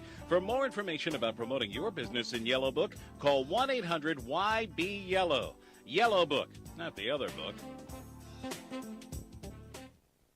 Division I basketball returns to Springfield this March. The MAAC Men's and Women's Basketball Championships, where somebody could become an NCAA champion. March 6th through the 10th, Mass Mutual Center in Springfield. Gets it off from midcourt. Get your tickets for the MAAC Basketball Championship and get into the action All the way to the finish. at Ticketmaster.com, Massachusetts.com, or the Mass Mutual Center box office. Presented by Mass Mutual Financial Group. The House of Sports is Westchester's premier youth sports training facility, specializing in skill-based teaching and coaching. The House of Sports focuses on basketball, lacrosse, baseball, and performance training. Their 120,000 square foot facility is located in Ardsley, New York, which is just minutes away from Manhattan, northern New Jersey, and Connecticut. Be sure to visit their website at www.houseofsportsny.com or give them a call today at 914-479-5419. Let's all go to the Beachmont. Come in and see what we're all about. For years, the Beachmont has been all about you. Great dining, great atmosphere, and has been a meeting place where the entire Iona community gathers. The Beachmont Tavern at 750 North Avenue in New Rochelle, right across the street from Iona, has always been the first choice for Gale fans before and after each game. We are open 7 days a week for lunch or dinner and is a fun place to be any hour of the day. Mondays are half-price wing nights at the Beachmont. Enjoy the best buffalo wings in town, along with half off of domestic pitchers. Tuesday is a 2-for-1 night with domestic bottles and appetizers. Wednesday, enjoy our great burgers, half-priced as well, along with $3 domestic bottles. Friday is happy hour, so come in and enjoy some complimentary wings. If you're planning a get-together at the Beachmont, they have a private room available for your party. Or if you're having it at home, let the Beachmont cater it. The Beachmont is more than just a restaurant, it's a meeting place for sports fans. Watch the big game on one of our large TVs. The Beachmont has the NFL's Sunday Ticket. Bring in a ticket stub from any Iona game and receive a free half-dozen Beachmont wings. That's the Beachmont Tavern, 750 North Avenue in New Rochelle. We look forward to seeing you there. John Stanko, Mike DeMurtis back here on ICGales.com. We are knotted up at 24 between your Iona College Gales and the Quinnipiac University Bobcats. Mike, you rejoin me now here, and there are a couple things that really stick out to you about the first half for Iona. Well, first off, the offensive struggles of the Bobcats. At one point, they were 2 of 21. Now 8 of 33. We saw some good defense. Let's be honest on both sides of the ball for the Gales and for the Bobcats. For Iona, obviously, the biggest thing is Sabrina Gerador getting in foul trouble. Joy Adams has been the dominant force once again for the Gales, and they're not getting enough contributions from the other members of the team, which is going to be a problem for the Gales if they want to move on and advance. And that's certainly the goal of the team that wins first place in the MAAC, is to advance to the NCAAs. And right now, 24 points is not the number that Coach Gotzi was hoping to be at halftime right here. Yeah, it's safe to say Quinnipiac has controlled the tempo of this one, slowing it down quite a bit, and that's why they're able to have this game knotted up despite shooting only 24% from the floor, and they're 1 of 7 from long range. Same with Iona. They're only 1 of 7 from beyond the arc, and they hit over 40% on the season. And that was Alicia Powell early on, too, so there hasn't been much. It's been an offensive nightmare for both teams, really. I don't know if it's jitters or just fatigue, but both teams are just not putting the ball in the net is the bottom line. And again, give credit to the defense as well. It's been a pretty good defensive game, but certainly offensively not the numbers you want to be at. And Coach Gotzi's got to be wondering, it's the last game she coaches of the season. Well, the Gales have at least guaranteed themselves at least a WNIT bid, winning the MAAC regular season championship. So the Brewers postseason regardless, but everyone wants that MAAC championship. And for both teams, the starters will be returning to the floor. But what's of note is that there's 13 bench points for Quinnipiac, 24 total points. So more bench points have come from the Bobcats rather than their starters. Yeah, I'm sure Coach Gotzi wants to continue on the MAAC and not worry about any other playoffs and move on to the NCAAs. So we'll see what inspired speech Coach Gotzi had and what how her team reacts here in the second half. And Sabrina Gerador is out there, so with her 3 fouls. Quinnipiac will get the ball first here in the second half. Cassie Ranger got the start. However, nothing on the scorecard for her. No points, no field goal attempts, no rebounds, no assists, not even a personal foul. Let's see if she can make an impact as the second half is underway. A trip to the MAAC Finals in the balance. Gales and Bobcats open up the second half, knotted up at 24. Just Martin on the left wing feeds it down low. Guastalla posting up on Ranger, and a traveling violation called on Guastalla will give the ball back to Iona. So the Gales got a quick break there. And every point, as we said, counts in in an offensive struggle like this. Iona has sometimes had a tendency to come out the second half flat. They cannot afford to do so today. As Adams drives, center of the key, gets by McQuain, kick out to D'Angelo, pump fakes the three, now gets to the free throw line, kicks it back out to Ranger. Ranger gives it to Martinez with 10 seconds on the shot clock. She's being guarded by Napolitano. In the man-to-man defense, Martinez driving, backing down Napolitano, free throw line. She tries to put up the floater, shot rejected by McQueen. Finds Hen Gostalo, she outlets it to Abshire of Quinnipiac. She goes cross-court past to Napolitano for three. Rejected out of bounds by Joy Adams. Joy Adams, she's superwoman there. Comes across the court there and just blocks a shot. Boom, what? Smacks it. All ball. That ball almost went sailing into the stands. It came one bounce short of going right into the stands behind the Quinnipiac bench. I mean, there wasn't any doubt about that. It wasn't like she got a tip. She got the full palm and smacked it away. Knotted up at 24 here, about a minute into the second half as Martin drives right side. She puts up the layup over Sabrina Girador, and Quinnipiac has the lead 26-24. D'Angelo dishes it down low. The ball is kicked by Guastalla as D'Angelo was trying to feed it to Adams on the right block. Now Martinez will inbound it on the baseline.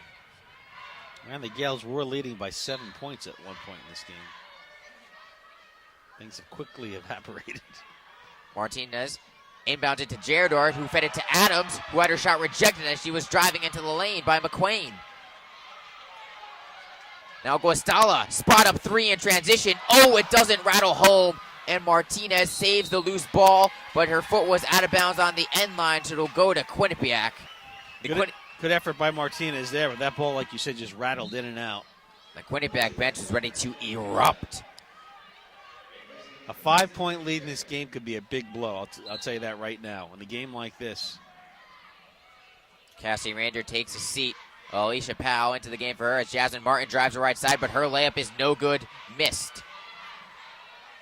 Joy Adams driving up court with the shot. And Joy Adams takes the jump shot, but it was missed, as you mentioned. Guastalla pulls down the rebound for Quinnipiac. Now it's Napolitano. She takes a three-point shot. No good off front rim. Offensive rebound goes to a squad. Kick out to Abshire. Back to Guastalla playing hot potato along the perimeter. And Guastalla knocks down the three-point shot. 5-point lead for the Bobcats. Gales have been held scoreless here in the opening 2 minutes. 29-24 the score. And right there, something you won't see would be that Girador missed the rebound. Kind of flew right by it. And Martinez misses an open jumper, and Abshire gets the rebound. She's pushing it in transition for Quinnipiac. Guastalla trailing. Oh, she wanted to take the spot up three. Instead, it's Abshire now feeding it down low on McQuain. Backing down Sabrina Girador, but a traveling violation is going to be called. Gales will get the ball back. Gales get a break there without having to make a play. Down by 5. D'Angelo bringing the ball up the floor for Iona. She feeds it to Powell on the right side. McQuain hedges out, taps the ball away. But the junior guard now drives center of the paint, kicks out to the corner. Adams does not take the baseline jumper. Instead, she dishes it down low to Sabrina Girador. But a foul is going to be called on the floor. It'll be the first team foul for Quinnipiac this half, as Warner and Ostergaard enter the game for the Bobcats. And the Gales looking for their first points of the second half. It's hard to believe. You look at all this offensive firepower they have, and we talked about it coming into the game that they've been struggling offensively, and really the only song's been Joy Adams is when they've been playing. And they got to get something from D'Amica Martinez right now, who's 2 of 10 from the field. Well, Robinson checks in for Sabrina Girador as Powell gets the inbound from Martinez. Quinnipiac in man-to-man defense. Powell at the MAAC logo at the midcourt timeline. She hands it off to Martinez of Iona, being guarded by Guastalla. Now it's Adams at the free throw line. Back to Martinez, trying to drive, trying to put up a layup. A finger roll is good. Martinez is on the board in the second half, and so is Iona. I mean, she just picked that ball up from her waist and kind of like heaved it up. I mean, that's a schoolyard play right there. Like a granny shot, if you will. Yeah, exactly. Kind of like a 6 or 7-year-old shooting a basket from down low. Jasmine Martin takes a three-point shot, but she misses it. Rebound goes to D'Angelo. Gales pushing the tempos. D'Angelo trailing as Martinez. Extra pass to Robinson for three. Aaliyah Robinson. Oh, she can't knock it down. It rattles out. Still struggling to shoot from the floor is the sophomore as Martin looking to go coast to coast, but her shot's rejected by D'Amica Martinez, but a foul is going to be called. Looked like Robinson had the look she wanted, but it just didn't went in there. Things are just not landing for Robinson. Robinson so far this tournament, 0 for 12 from the floor, 0 for 8 from long range. And they're going to call a foul on Aaliyah Robinson. It's going to be her third personal. As Martin's first free throw is good. Shooting 76% on the season. 30-26 the score. Quinnipiac is leading Iona. Martin's second is good as well. And Gales in foul trouble, like you mentioned, as well. With 12 as a team. They got to get something going, John. And it's got to be now. They're down 5 with 16:30 left. Martinez driving is fouled on the drive by Ostergaard. D'Angelo quickly pulls her team together, gives a bit of a pep talk. She knows that they're coming down to the final minutes here. I mean, 16 and a half minutes left in their season pretty much for the MAAC. Martinez gets the inbound from D'Angelo. Now she's backing down Ostergaard. Ostergaard blocked her layup, though, and the rebound goes to Abshire. Abshire, with her eyes open, pushing the tempo up the court. Looking to get the trailing Guasales. That goes cross-court to Ostergaard. Backing down D'Angelo on the left block. Kick out. This is Warner. Her jumper off the back rim. No good. Rebound corralled by Joy Adams. And then Joy Adams is called for a traveling violation as Martin went to go look for the steal. And it'll go to Quinnipiac. Coach Richard Fabry is ecstatic with the energy her team is bringing. Yeah, Ostergaard and Martin there putting the pressure on Joy Adams, and she just couldn't handle the ball. Abshire gets it into Warner, posting up on Robinson. Faces her up now, spin move, get to the paint. The floater is good. Largest lead of the game for Quinnipiac, 33-26 the score.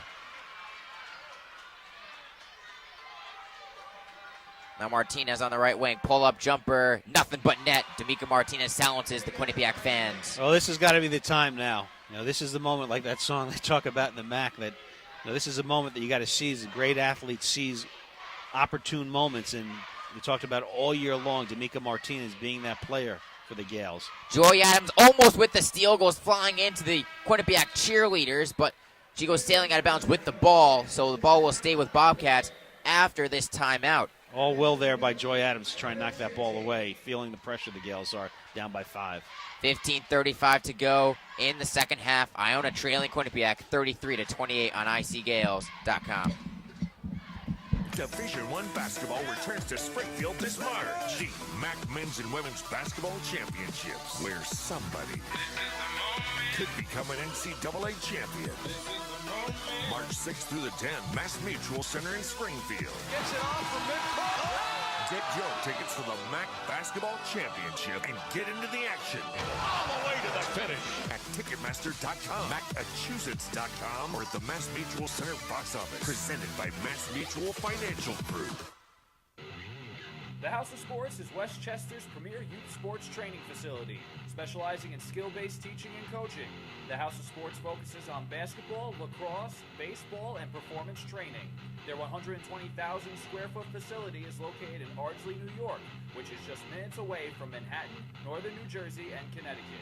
Be sure to visit their website at www.houseofsportsny.com or give them a call today at 914-479-5419. Mike DeMurgis and John Stenko back here at the Mass Mutual Center, where the Gales now trail the Quinnipiac Bobcats by 5 points, 15-35, pretty much left in their MAAC season.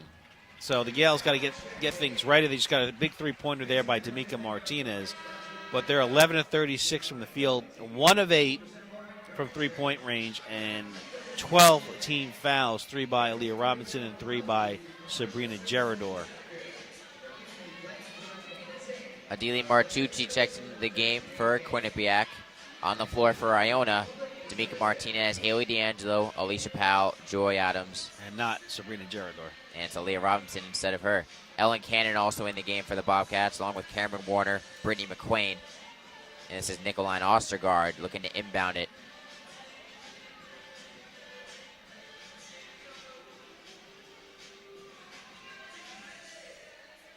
Well, the Gales got to get something going, and the Bobcats taking advantage here. 1 point, 2 of 21 from the field, now 11 of 42. They ended the first half on a 6-0 run as Dealey Martucci gets the inbound pass from Ostergaard, and she quickly lays it in. Easy bucket there for the Bobcats, lead back up to 7. Ostergaard right above D'Angelo there, underneath the basket. Martinez trying to cross over Ostergaard, loses their dribble, but it gets to Powell, and then Powell is fouled by Martucci, who was diving for the loose ball. It's going to be the third team foul on Quinnipiac, second personal foul on Martucci. You see Martinez trying to dribble and create a lot of space on her own. However, Quinnipiac being very good fundamentally defensively, keeping their feet in front of her and not allowing her to get any driving lanes. Well, the Bobcats smelling some blood here in the oceans of MAAC play. Powell driving center of the paint, kick out to D'Angelo. Does not use a Robinson screen, so kicks out to Robinson. Now driving on Warner, kick out to Martinez. Joey Adams is posting up on McQuain. Martinez doesn't feed her. Instead, Martinez goes baseline. Spin move on Warner. Backing her down. Floater, hook shot. She does not get the roll. Offensive rebound goes to Joey Adams, and she's fouled in the process. Yeah, Martinez, again, did not have a good look there for the shot, but trying to make something happen, and that's the bottom line here. Your best player is going to try and make things happen because things aren't going well. And then they're going to call a hold on the inbound play as D'Angelo was looking to get it in. It's going to be the 15th foul of the half already on Quinnipiac. But just like that, on the next inbound play, a steal by Ostergaard, leading the charge for Quinnipiac, gives it to McQuain, but McQuain has it stolen away by D'Angelo. D'Angelo going coast to coast, puts it up, and she's fouled hard by Warner, and the captain will head to the free throw line. That was a real odd play. It looked like Joy Adams was going to take the shot from outside, then decided to take it inside, lost the ball. And then when Quinnipiac lost the ball, Haley D'Angelo got the ball right back and ran it up court and got the foul. Adili Martucci now with 3 personal fouls for Quinnipiac as D'Angelo's first of 2 is good. Shooting 85% from the line.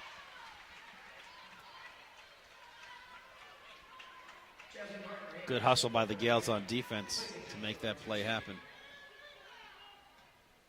Gales trailing 35-29, 14:37 to go in the second half as D'Angelo misses the second free throw. Every point is essential.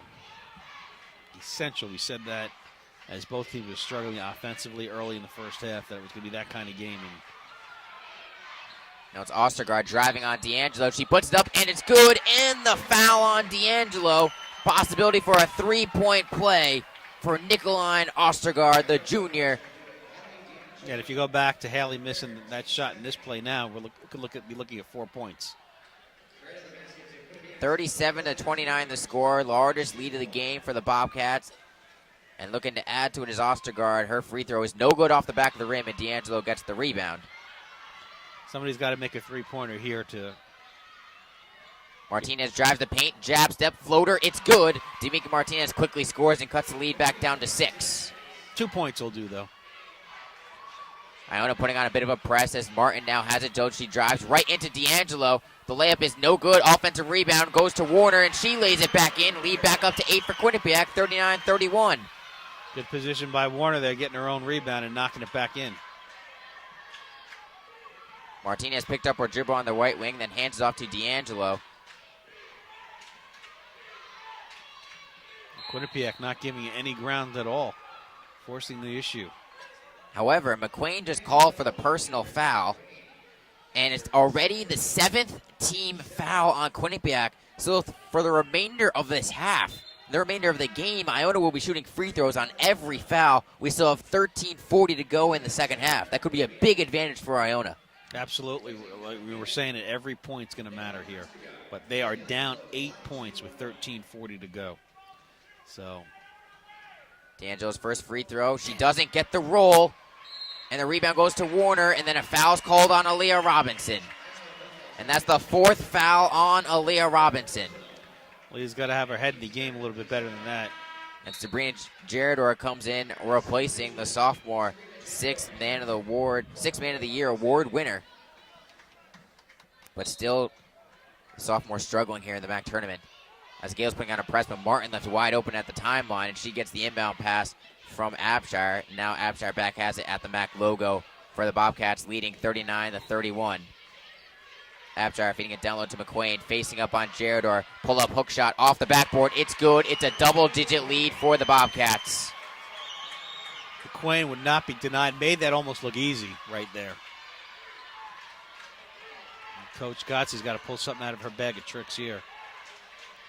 Martinez at the elbow. Driving right side, puts up a shot. It's no good off back rim. Tipped out by McQuain, but D'Angelo corrals it. Again, not a clean shot, clean look there by Martinez. Adams looking to drive center of the paint, gets by McQuain, goes up strong, and she can't finish. She gets her own rebound, however. She kicks it out to Martinez. I don't know how she kept her feet to get her own rebound there. Martinez Ooh. driving, and she's fouled hard. She drove right into McQuain. Ooh, McQuain holding her neck. That was a collision there. The foul goes on Brittany McQuain.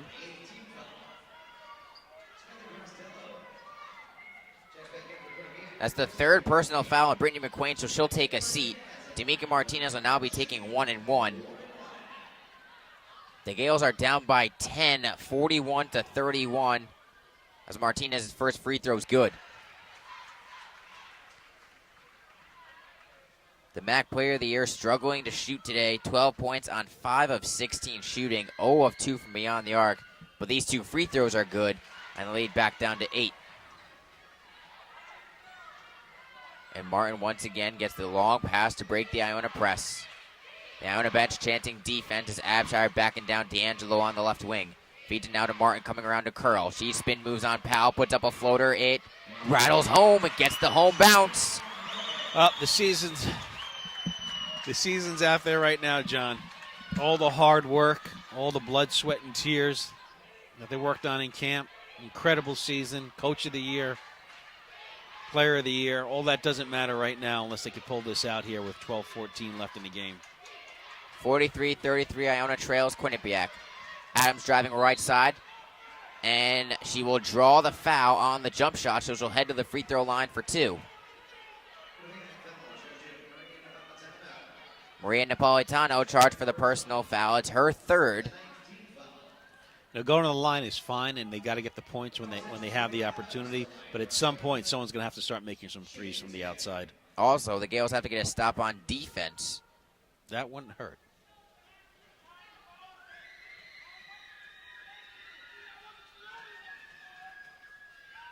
Adams' first is no good off back rim. So far, Iona from the free throw line today, 8 of 12. And 1 of 8 from three-point range. Adams has been held scoreless from the field here in the second half. Still knotted up at 13, but now it's 14 points as she knocks down the second free throw.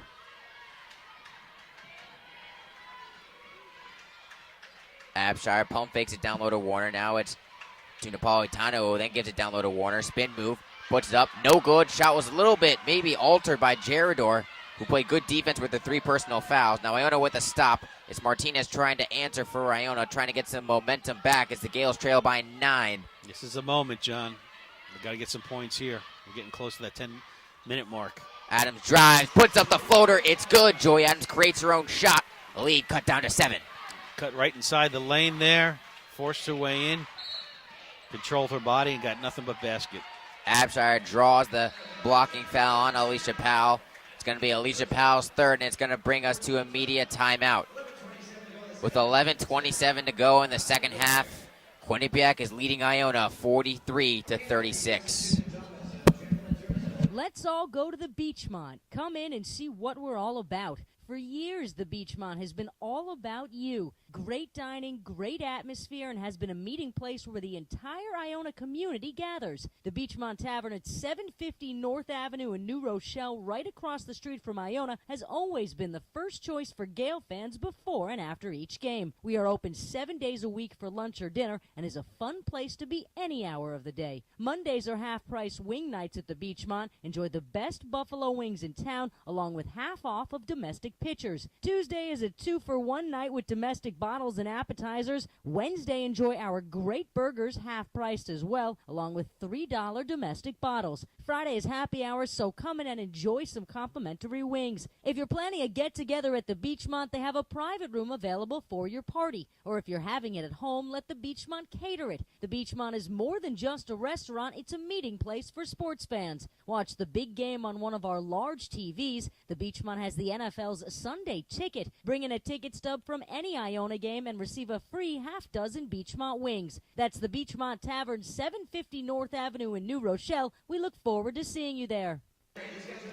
Mike DeMurgis and John Stenko back here at the Mass Mutual Center, where the Iona Gales trail the Quinnipiac Bobcats 43-36 with 11:27 left in the game. And John, it's all coming down to this. 11:27 to go, as you mentioned. Iona looking to get to the MAAC championship back-to-back seasons, just like they did in 06-07, then 07-08. I think the key for Iona today is that there's been no third party that's been chipping into the D'Amica Martinez and Joy Adams show. No help, nothing off the bench, nothing at all. D'Amica struggled in the first half. It was all Joy Adams. D'Amica's making things happen here in the second half, but they're not getting help, and players are getting in foul trouble. That's the worst of it. The refs are calling the fouls. Right now, the Gales have 3 players with 3 fouls. Same goes for Quinnipiac. Napolitano has 3 personal fouls, along with Martucci and McQueen. You look at the first game Iona beat Quinnipiac, it was Alicia Powell contributing in 20 points. You look at the second game against Quinnipiac, it was Aaliyah Robinson contributing 18 points off the bench. You look at today combined, 5 points between the both of them. Well, Powell has all 5. She had the early 3-pointer. We were hoping that would get her in the flow, but not to be done. On a positive note, the Gales have kept McQueen in check. She only has 9 points so far. And the Gales have shot 13 of 41 for 31%, and Quinnipiac 16 of 49 now. And again, to stress that point, they were 2 of 21 at one time.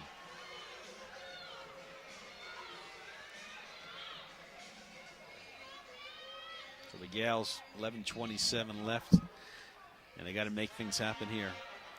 Gales are being out-rebounded 36-32. They're being outscored in terms of points on the bench, 21-5. Also, look at this game. Not many assists for either team. You have only 7 assists for Quinnipiac on 16 field goals. That's uncharacteristically low for them. And 6 assists on 13 field goals for Iona. Only 4 lead changes. A lot of players creating their own shots off the dribble, which is fine if you're converting. However, Iona's not converting at the moment. And how odd is this? The point guards are having a lot of rebounds today. Haley D'Angelo for Iona has 7 rebounds. Jillian Abshire for Quinnipiac has 9. It's been an odd game. It's been an odd-feeling game. McQueen gets the entry pass in from Abshire on the lob, but Joy Adams stripped it out of her hands, so it went out of bounds.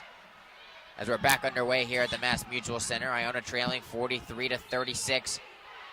Abshire now inbounds at baseline, gets to McQueen. McQueen has 3 personal fouls, spin move, she takes a pull-up jumper, and it goes in. Takes it over Sabrina Gerador. 45-36 to score now. Coach Fabry realized Iona made a bit of a run, got a little bit of momentum back when McQueen was on the bench. As Martinez puts up a jumper, it rattles home, and she answers the McQueen jumper with one of her own. That's what's going to have to happen here. It's all going to be D'Amica Martinez and Joy Adams down the run here, as they got 10:59 left in their MAAC season. Abshire hands it to Napolitano, feeds it down low to McQueen, and McQueen lays it in. Back-to-back buckets for Brittany McQueen. I just said they kept McQueen in check for most of the game, but just like that, she's up to 13 points. Powell driving left side, gets double team, kicks it out to D'Angelo. Now at the right elbow, she gives it to Martinez, being guarded by Napolitano. Napolitano has done a great job one-on-one defensively against Martinez as Powell drives baseline. Denied once again by the helping Guastalla. With 5 seconds on the shot clock, it's Gerador driving on McQueen. Spin move, has to kick it out. Powell for 3. Well short off the front of the rim, and Napolitano gets the rebound. Yeah, Powell is off her game. I mean, she had a good look there. Nobody was around there. That's a shot you got to make. Abshire now left wing, kicks out to Martin. Martin does not take the 3. Instead, she drives paint, pull-up jumper. Jasmine Martin knocks it down. Largest lead of the game for Quinnipiac at 11, 49-38. This game has just slipped away from the Gales. They haven't been able to make the shots. And defensively, they had played a great game defensively for the first half, but the second half, though, the Bobcats just forcing their will on them. Martinez pull up three-point shot. It's good over Abshire.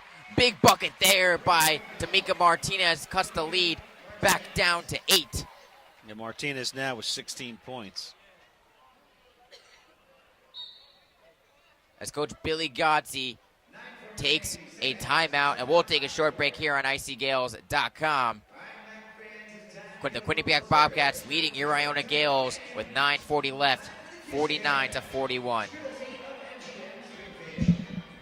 Division I basketball returns to Springfield this March. The MAAC Men's and Women's Basketball Championships, where somebody could become an NCAA champion. March 6th through the 10th, Mass Mutual Center in Springfield. Gets it off from midcourt. Get your tickets for the MAAC Basketball Championship and get into the action. All the way to the finish. At Ticketmaster.com, Massachusetts.com, or at the Mass Mutual Center box office. Presented by Mass Mutual Financial Group. The House of Sports is Westchester's premier youth sports training facility, specializing in skill-based teaching and coaching. The House of Sports focuses on basketball, lacrosse, baseball, and performance training. Their 120,000 square foot facility is located in Ardsley, New York, which is just minutes away from Manhattan, northern New Jersey, and Connecticut. Be sure to visit their website at www.houseofsportsny.com or give them a call today at 914-479-5419. Mike DeMurgis and John Stenko back here at the Mass Mutual Center where the Gales trail the Quinnipiac Bobcats 49-41 with 9:40 to go. And a good point to bring out, John, this game started with the Bobcats shooting 2 of 21, but now they're 19 of 52. That means they've made 17 of their last 31 shots. So that's really been the story here as we've gone on late in this first half to here for the whole second half. That's over 40% since opening the game ice cold. That lid has been taken off the hoop, and Quinnipiac, everything has been falling for them. Tamika Martinez made that huge three-point shot before Coach Gotzi called the timeout to cut the lead back to single digits. However, they're still down by 8 with a lot of work to do as their Gales put on a bit of a 2-2-1 press.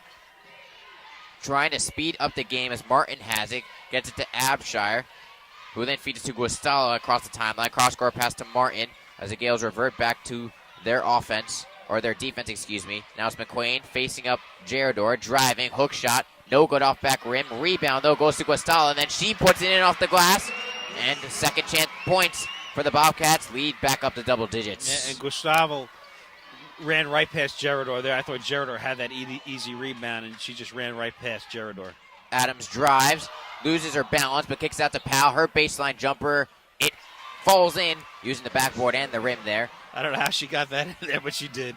And Martin breaks the press easily and lays it in for 2. The ball never touched the floor as Quinnipiac checkered passes back and forth across the court to get 2 easy points. And the Bobcats not being conservative at all. They're moving the ball up the court quickly, not taking their time, and just trying to let the time dwindle off the clock with 8:37 left. Gales trail it by 10 points. Martinez feeds it to D'Angelo, top of the key. Kicks it out to Powell. Powell now looking to drive right side, gets all the way to the hoop, puts it up, and she's fouled hard, and she'll head to the free throw line. Well, the Gales got to chip away at some points here, with Powell shooting 86% from the line.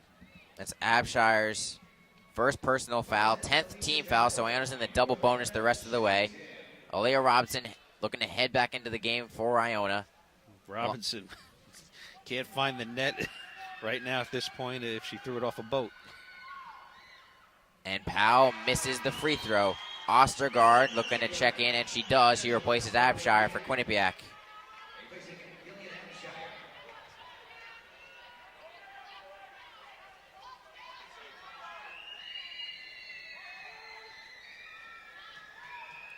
Powell's second free throw is good. Lead cut back down to single digits at 9. 53-44 the score. Gales got to get down to within 5-point range to make this win attainable here, because if they're going to keep playing at 8 or 9 points, they're never going to have a chance here. Ostergaard swings around to Guastalla, top of the key. A three-point shot for Guastalla. It's good. Samantha Guastalla with her second three-point bucket of the game. Gives Quinnipiac a 12-point lead. Adams now driving baseline on Guastalla. Her pass, kick out to Robinson, but they're going to call a charge on Joy Adams. Brittany McQueen draws the charge, and the ball will go back to Quinnipiac, up by 12. Things are just unraveling here now for the Gales. Down by 12 points. 8:03 to go here in the second half. Iona's got to make a comeback, and they got to make it quick. As Martin left open for three, it's no good off the rim, and D'Angelo gets the rebound for Iona. And the Bobcats staying aggressive here, looking to put the Gales away. Martinez driving, jab step, gets in the paint, and a foul's going to be called on the floor, but it'll be 2 shots for D'Amica Martinez. 56-44 the score. Quinnipiac is in control. Iona's got to make a charge. Will they do it after this timeout? Stay tuned to icgales.com to find out. Iona trailing by 12. Let's all go to the Beachmont. Come in and see what we're all about. For years, the Beachmont has been all about you. Great dining, great atmosphere, and has been a meeting place where the entire Iona community gathers. The Beachmont Tavern at 750 North Avenue in New Rochelle, right across the street from Iona, has always been the first choice for Gale fans before and after each game. We are open 7 days a week for lunch or dinner and is a fun place to be any hour of the day. Mondays are half-price wing nights at the Beachmont. Enjoy the best buffalo wings in town, along with half off of domestic pitchers. Tuesday is a 2-for-1 night with domestic bottles and appetizers. Wednesday, enjoy our great burgers, half-priced as well, along with $3 domestic bottles. Friday is happy hour, so come in and enjoy some complimentary wings. If you're planning a get-together at the Beachmont, they have a private room available for your party. Or if you're having it at home, let the Beachmont cater it. The Beachmont is more than just a restaurant, it's a meeting place for sports fans. Watch the big game on one of our large TVs. The Beachmont has the NFL's Sunday Ticket. Bring in a ticket stub from any Iona game and receive a free half-dozen Beachmont wings. That's the Beachmont Tavern, 750 North Avenue in New Rochelle. We look forward to seeing you there. Mike DeMurgis and John Stanko back here at the Mass Mutual Center where the Gales trail the Quinnipiac Bobcats 56-44. 7:45 left in the game. And, John, Quinnipiac not being conservative at all. They are pretty much pushing the ball up the court and looking to put a final dagger in the heart of the Gales season here in MAAC play. The Gales have been putting on a bit of a 2-2-1 press as of late. However, it's been no problem for Quinnipiac to break that press and get easy layups or three-point shots in transition, as Guastala's knocked down a couple shots in transition, and Jasmine Martin has been able to make some big buckets as well. There are 3 players in double figures for Quinnipiac. McQueen has 13, Martin has 10, Guastala has 12. For Iona, it's Martinez with 19 leading the way, but struggling shooting 7 of 18. Adams with 16. Otherwise, besides that, Alicia Powell has 8 points on 3 of 8 shooting, but still not her best game 3-point-wise. 1 of 3 from beyond the arc. And Alea Robinson now still 0 for 12 shooting here in the MAAC tournament. And, you know, she was big all season coming off the bench. Martinez knocks down the first free throw. But she's pulling an A-Rod in the postseason. No, you appreciate that as a Red Sox fan, John. I do. That one was okay. As the second one up and on its way, and good for D'Amica Martinez. Iona has to get some defensive stops. They have to increase the tempo. Can they do it? Trailing by 10, 56-46. Guastala feeds it to Abshire, but it was stolen away by Powell. Great play by Powell, making something happen and giving the Gales a shot here. Martinez drives into a double team. Has it, dishes it down low to Adams. Adams lays it in with the left hand. Lead back down to 8. So the Gales are in a situation now, kind of like football. You're down in the game. That means you're going to blitz all your players here, but you leave yourself open. Alicia Powell with another steal, but it goes out of bounds. They're going to say off her hands rather than off the legs of Jasmine Martin, so it'll stay with the Bobcats. McQueen re-enters the game for Trisha Fabry, replacing Samantha Guastala. So Alicia Powell trying to make things happen here.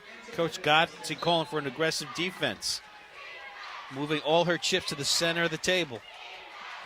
Iona trailing 56-48. 7 minutes to go in the second half. Powell called for a reach-in foul. She went to go for the steal as Abshire was trying to feed Martin the pass. It's the 6th team foul on Iona. 3rd personal foul on Alicia Powell. Safe to say free throws will be a big part of this game the rest of the way. And Powell staying aggressive here, trying to get that ball back using her quickness and her agility. And she is quick. Martin driving. Adams comes to help out. Martin misses the layup. Adams gets the rebound. 2-on-2 fast break. It's Adams and Martinez versus Abshire. and Warner. But D'Amica Martinez cannot catch the pass from Joy Adams. It was a great look. Martinez was open in the corner, but she went to go shoot it before she caught it. And Joy Adams, changed the direction of the Quinnipiac player on that shot there and was able to get the ball back and run it up court and had Martinez right in the corner.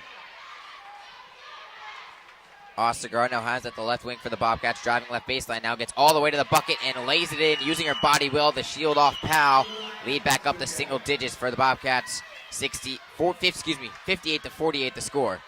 That was a missed opportunity by Iona. If D'Amica could have made that three-pointer, we got a different game. Powell tried to dish off down low to Adams. She had the open layup, but she passed it up, and then instead the pass was stolen away by Martin. Sabrina Girard are looking to re-enter the game for Iona at the next whistle as Abshire dishes it to the left wing to Ostergaard, who's now backing down Martinez. Gets to the right elbow. Kick out. Martin for three. Doesn't go. Offensive rebound. Quinnipiac. Ostergaard lays it in. Back up to 12. Well, Ostergaard's been a big force here for the Bobcats. 11 points for Ostergaard off the bench. A fourth rebound. Adams loses it on the pass, goes to McQuain. Fast break opportunity for the Bobcats. Martin, she kicks it out. No, the pass is stripped away by Martinez. Lucky break for the Gales. Now the Gales need to answer, down by 12, 5:30 left. Aaliyah Robinson, short jumper. Doesn't fall. Rebound to Ostergaard. No jump ball calls. D'Angelo and Ostergaard were entangled, but instead Ostergaard now double teamed in the backcourt, gives it to Abshire. And Quinnipiac calls a timeout with 5:24 remaining in the game.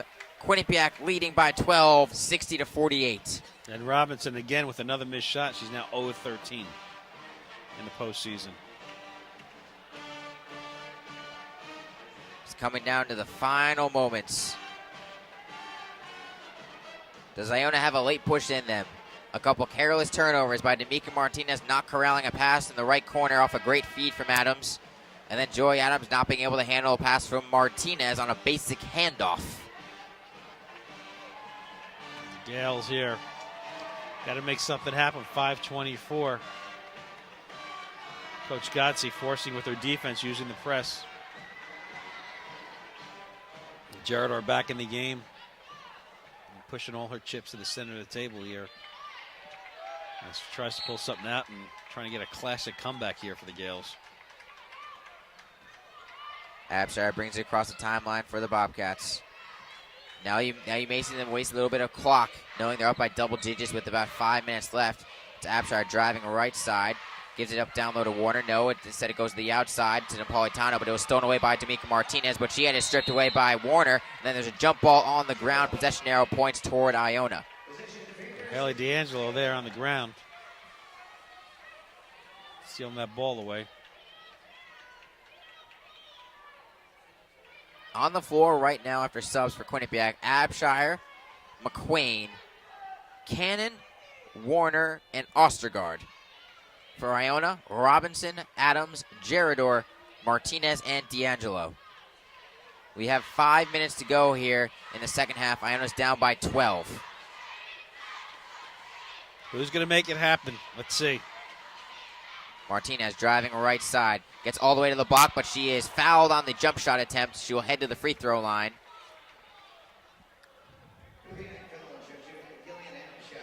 Foul goes on Abshire. I don't think too many people saw this coming. If you would have told me the Gales would be down by 12 points with 4:50 left against the Bobcats, I would have said you're nuts. First free throw is good for Martinez. Alicia Powell back in the game, replacing Sabrina Gerador. Coach Gotze knows that she's got to get some three-pointers from somebody. Only 2 3-pointers in the game for Iona.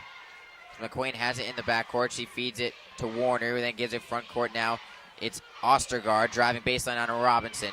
Robinson with 4 personal fouls, has to be careful. Ostergaard lays it in with the right hand. You could tell Robinson did not want a foul, and that led to the easy bucket for the Bobcats. Ostergaard just kind of backing her way close to the basket as she could and put it in. Martinez, fadeaway jumper is good. Kind of lead back down to 10. Can Iona make a defensive stop? They've been at this 10-point plateau for a good 10 minutes or so, and they haven't been able to really get past this mark. It's tough to play at that mark. If the lead was only 5 or so, you could more play your game. But when you're at 10 points with time ticking away, you're starting to do things that you don't want to do. Warner gives it to Abshire. 8 seconds on the shot clock. Abshire taking on Martinez, backing her down. Spin move into the paint, puts it up, blocked by Adams. Fast break opportunity for Iona. Adams leading the break, gives it to Martinez. Martinez gets all the way into the paint. The floater, it's no good. Ball goes out of bounds. No, Cannon saves it, but she's on the end line, so it'll stay with Iona. And that'll bring us to our final media timeout. Well, they got a break there. We'll see if they can put some points on the board here in the final minutes. 3:45 to go in this one. Iona trailing Quinnipiac 62-52. The Iona College Gold Club is an association of dedicated friends and alumni who support Gale athletic programs. Annual membership provides the needed academic support services, equipment, and facility upgrades for their student athletes. For more information on the Gold Club, call the Gold Club office at 914-633-2071 or visit on the web at icgales.com. That's www.icgales.com. The Iona College Gold Club, the lifeline for Iona College athletics. Division I basketball returns to Springfield this March. The MAAC Men's and Women's Basketball Championships, where somebody could become an NCAA champion. March 6th through the 10th, Mass Mutual Center in Springfield. Gets it off from midcourt. Get your tickets for the MAAC Basketball Championship and get into the action. All the way to the finish. At Ticketmaster.com, Massachusetts.com, or the Mass Mutual Center box office. Presented by Mass Mutual Financial Group. Mike Demergis and John Stenko back here at the Mass Mutual Center where the Gales trail the Bobcats 62-52 with only 3:45 left in the game, John. On one bright note, maybe Haley D'Angelo has setting a career high in rebounds with 8 so far today. Gerador with 8 rebounds as well, but only 1 point between the two seniors. They may be playing in their last MAAC game of their career if they cannot come out and get the big comeback win here. If the Gales lose this game, it'll be a bitter pill to swallow after such a sensational season. Tamika Martinez, of course, Player of the Year. Coach Gotze, Coach of the Year, incredible year for Joy Adams. We saw a lot of great things. You know, Aaliyah Robinson, a great season coming off the bench, and could be all washed away right here. D'Angelo gets the inbound to Powell. Iona looking to cut into this 10-point lead. Powell driving right side, gets all the way to the bucket, puts it up and in. Now Gales trail by 8, 62-54, 3:35 to go. Each team is in the bonus. Quinnipiac is shooting 1-1 as Abshire is trapped, and Coach Trisha Fabry is going to call a timeout, a wise timeout, by the 19-year Quinnipiac head coach, Trisha Fabry. It's a 30-second timeout. Well, they're down 8 points, 3:30 left. It's doable. You know, they just have to make the baskets and play some defense here. And all year long they've been making these baskets, but not today. We see here they're shooting 38%, 19 of 50, 2 of 10 from three-point range. And again, I go back to the mark where Quinnipiac started the game 2 of 21.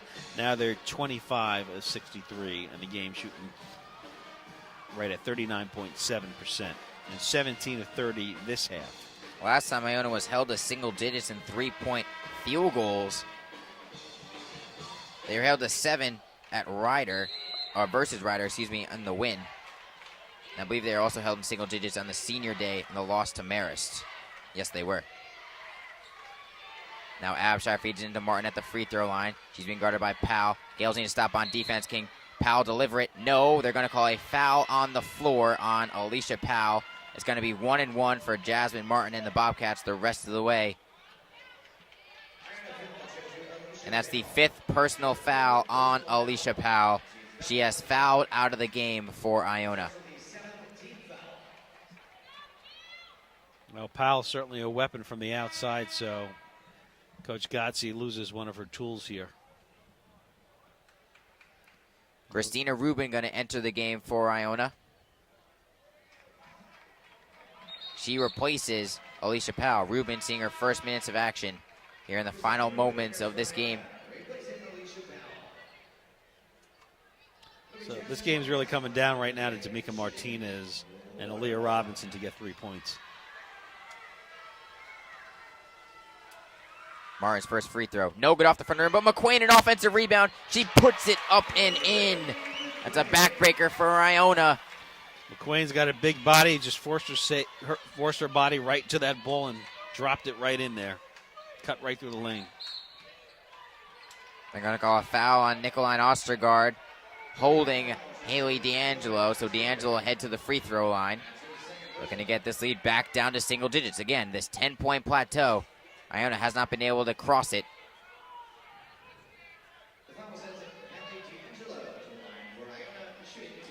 D'Angelo 1 for 3 from the free throw line so far today. Make that 2 of 4. She knocks down the first. It's hard to believe, but the last lead the Gales have had was 24-23 with a minute and 19 left in the first half. 24-23. Second one's good as well. 64-56 is the lead for Quinnipiac. Ostergaard gets the inbound pass, and now she feeds it to McQueen, who then outlets it to Abshire. Abshire will most likely handle the ball for the majority of the shot clock, as Quinnipiac will look to waste some time, up by 8, now under 3 minutes to go. D'Angelo hounding hers. Now Martin has it in the corner, feeding it to McQueen, but McQueen is called for a traveling violation. It's a turnover on the Bobcats, and the ball will go to Iona.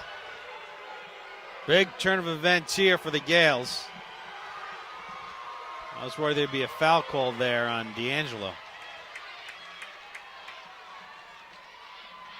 Martinez, right side wing, right at the MAAC logo. Now she drives top of the key. Pullback, step back 3. It's an air ball, and the ball goes back to Quinnipiac. She wanted the big bucket. She wanted the big three-point shot to give Iona momentum, and she airballed it right out of bounds. There it was, John. The game could have been within 5 points right there. And there was plenty of time left with 2:36. Abshire gets the inbound from Warner. She driving right sideline on D'Angelo. Rubin coming to double team. Now McQueen has it as she crosses the timeline. Ostergaard kicks out to Martin, and Martin drove baseline, and she draws the foul, and she'll head to the free throw line with 2:25 left. Quinnipiac still leading by 8. And Martin there from the corner had no one in front of her and just decided to try and take it towards the net. And why not? She could have taken the 3 to try and bury Iona. However, she took the much higher percentage option, taking it to the lane and drawing the foul. 2 shots for her, and she knocks down the first free throw.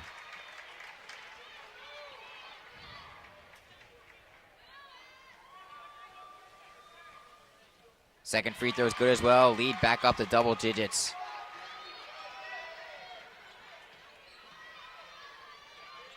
Adams driving, losing control of the ball, loose in the paint, kicks it out to Adams, gives it to Robinson. Alea Robinson for 3. It's no good. Rebound goes to McQueen, and a foul called, and she'll be shooting free throws with 2:10 left. 2 straight missed 3-point field goals for Iona that could have really carried the momentum. However, Robinson continuing to struggle. 0-14 now in this MAAC tourney play. And there's 130 seconds left on the Gales season in the MAAC. 1-1 for McQueen. First one doesn't go. Adams gets the rebound. Adams gives it to Martinez. Martinez got to make a play here. Gives it to D'Angelo. No, it's Adams now who has it. A lot of time being wasted here. Gale's got to get a shot up quick to get some points here. Under 2 minutes to go. Martinez has it, being guarded by Warner. Looking to take her off the dribble. Pull back, step back, jumper. It's good by D'Amica Martinez. Coach Billy Gotzi calls a timeout. Oh, there's 8 points, a minute 50. It's not time to call in the clowns just yet, so. You know, Don Meredith at the end of football games during Monday Night Football used to say, "Good night, the party's over." He used to serenade millions of American fans with that. The party's not over yet here. Party is not over yet. There's a minute 50 left. The Gales are trailing by 8. It's doable. However, the three-point shot has not been a weapon for Iona today. Only 2 of 12. Eddie Murphy had a big time hit in the 80s called "Let's Party All the Time." I didn't know that. Bringing the knowledge here late in the MAAC semifinals. Little pop culture history there for Johnny Boy. The Gales have not been held to 2 3-point field goals since the loss at St. John's earlier on in the season. As the Gales put on a press, McQueen has it now as she crosses the timeline, kicked it out to Warner, now back to Abshire, and Rubin fouls Abshire. And so the fouling game has begun for Iona. Jillian Abshire heading to the free throw line where she hits at a 70% clip. And D'Angelo called everybody in the center court there, calling out a play for after the shots that Quinnipiac takes here.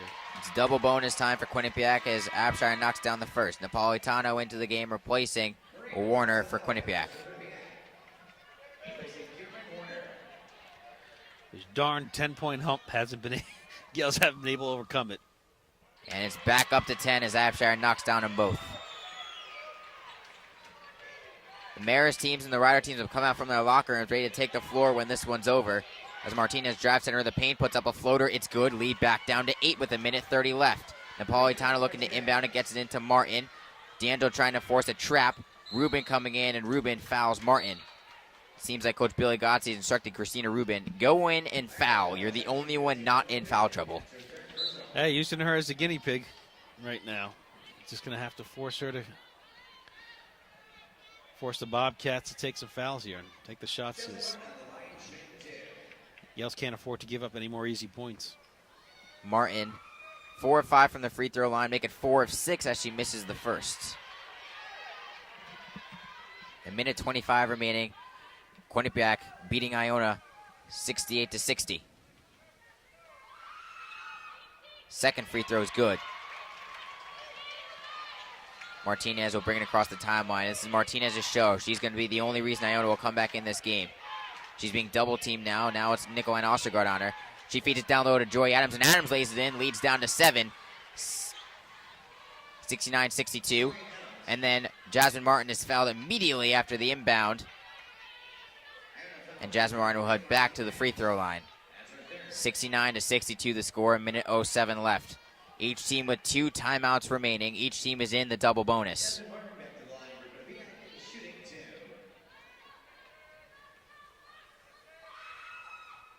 Martin's first free throw is good. From the line today, Quinnipiac is now 13 of 20. And 67 seconds left in the Gales MAAC season. She knocks down them both, lead back up to 9. Gales have to score quickly. We have a minute left in this one. Gales trailing by 9. Step back 3-point shot for Tamika Martinez. It's good. Leads down to 6. 59.7 seconds left. Okay, John, this is doable here. Martin feed it to McQueen. McQueen is fouled by Rubin. And Brittany McQueen, not a good free throw shooter, will head to the free throw line. No, she's 70% on the season. I lied. She doesn't look like a good free throw shooter because she's so thick. The reason I think that she's 1 for 3 from the charity stripe so far today. What the Gales would do to see her miss 2 free throws here, however she knocks down the first. Checking into the game, Ellen Cannon replacing Nicoline Ostergaard. Second free throw is good as well. 73-65 the score. 50 seconds to go. Martinez driving. Didn't get an open shot. Now she pulls it back out. She loses her dribble. And Coach Billy Gotzi calls a timeout wisely. 20 seconds remaining on the shot clock. 52.4 on the game clock. And I know they got to score quickly, got to score often, and they're gonna have to play the foul game the rest of the way out with 42.4 seconds left. And you look at this game, and where did it go wrong? We know Sabrina Gerardo got in foul trouble. The refs were calling fouls early on. But early on, when the Gales, when the Bobcats were shooting 2 of 21, the Gales really couldn't extend any kind of big lead. And I know we talked about that a little bit. When a team's struggling, you got to take advantage. And it was always, 5, 6, 7 points the most, mostly 4 or 5. And then towards the end of the first half, Iona only had 24 points when the Bobcats were able to cut into that. And, voila, it was 24-24 at the half. And that's what happened there. The Gales couldn't take advantage. D'Angelo has her right wing. Can't get it to Martinez. Now she has it. There's 30 seconds on the game clock. She's got to make something happen. Her jump shot is blocked by Abshire. Adams commits the foul. And that may be the icing on the cake for the Quinnipiac upset. The number 4 seed Quinnipiac Bobcats are 31 seconds away from advancing to the MAAC final to take on the winner of the Marist Red Foxes and the Rider Bronx. Abshire's first free throw is good. Well, John, it's been an incredible season for Iona and Coach Godsey, but I'm sure she wants to hear none of that. Abshire knocks them both down, leads back up to 10. Martinez gets it to D'Angelo. D'Angelo for three. It rattles home. However, maybe too little too late as Martin's fouled by Rubin. Score 75-68.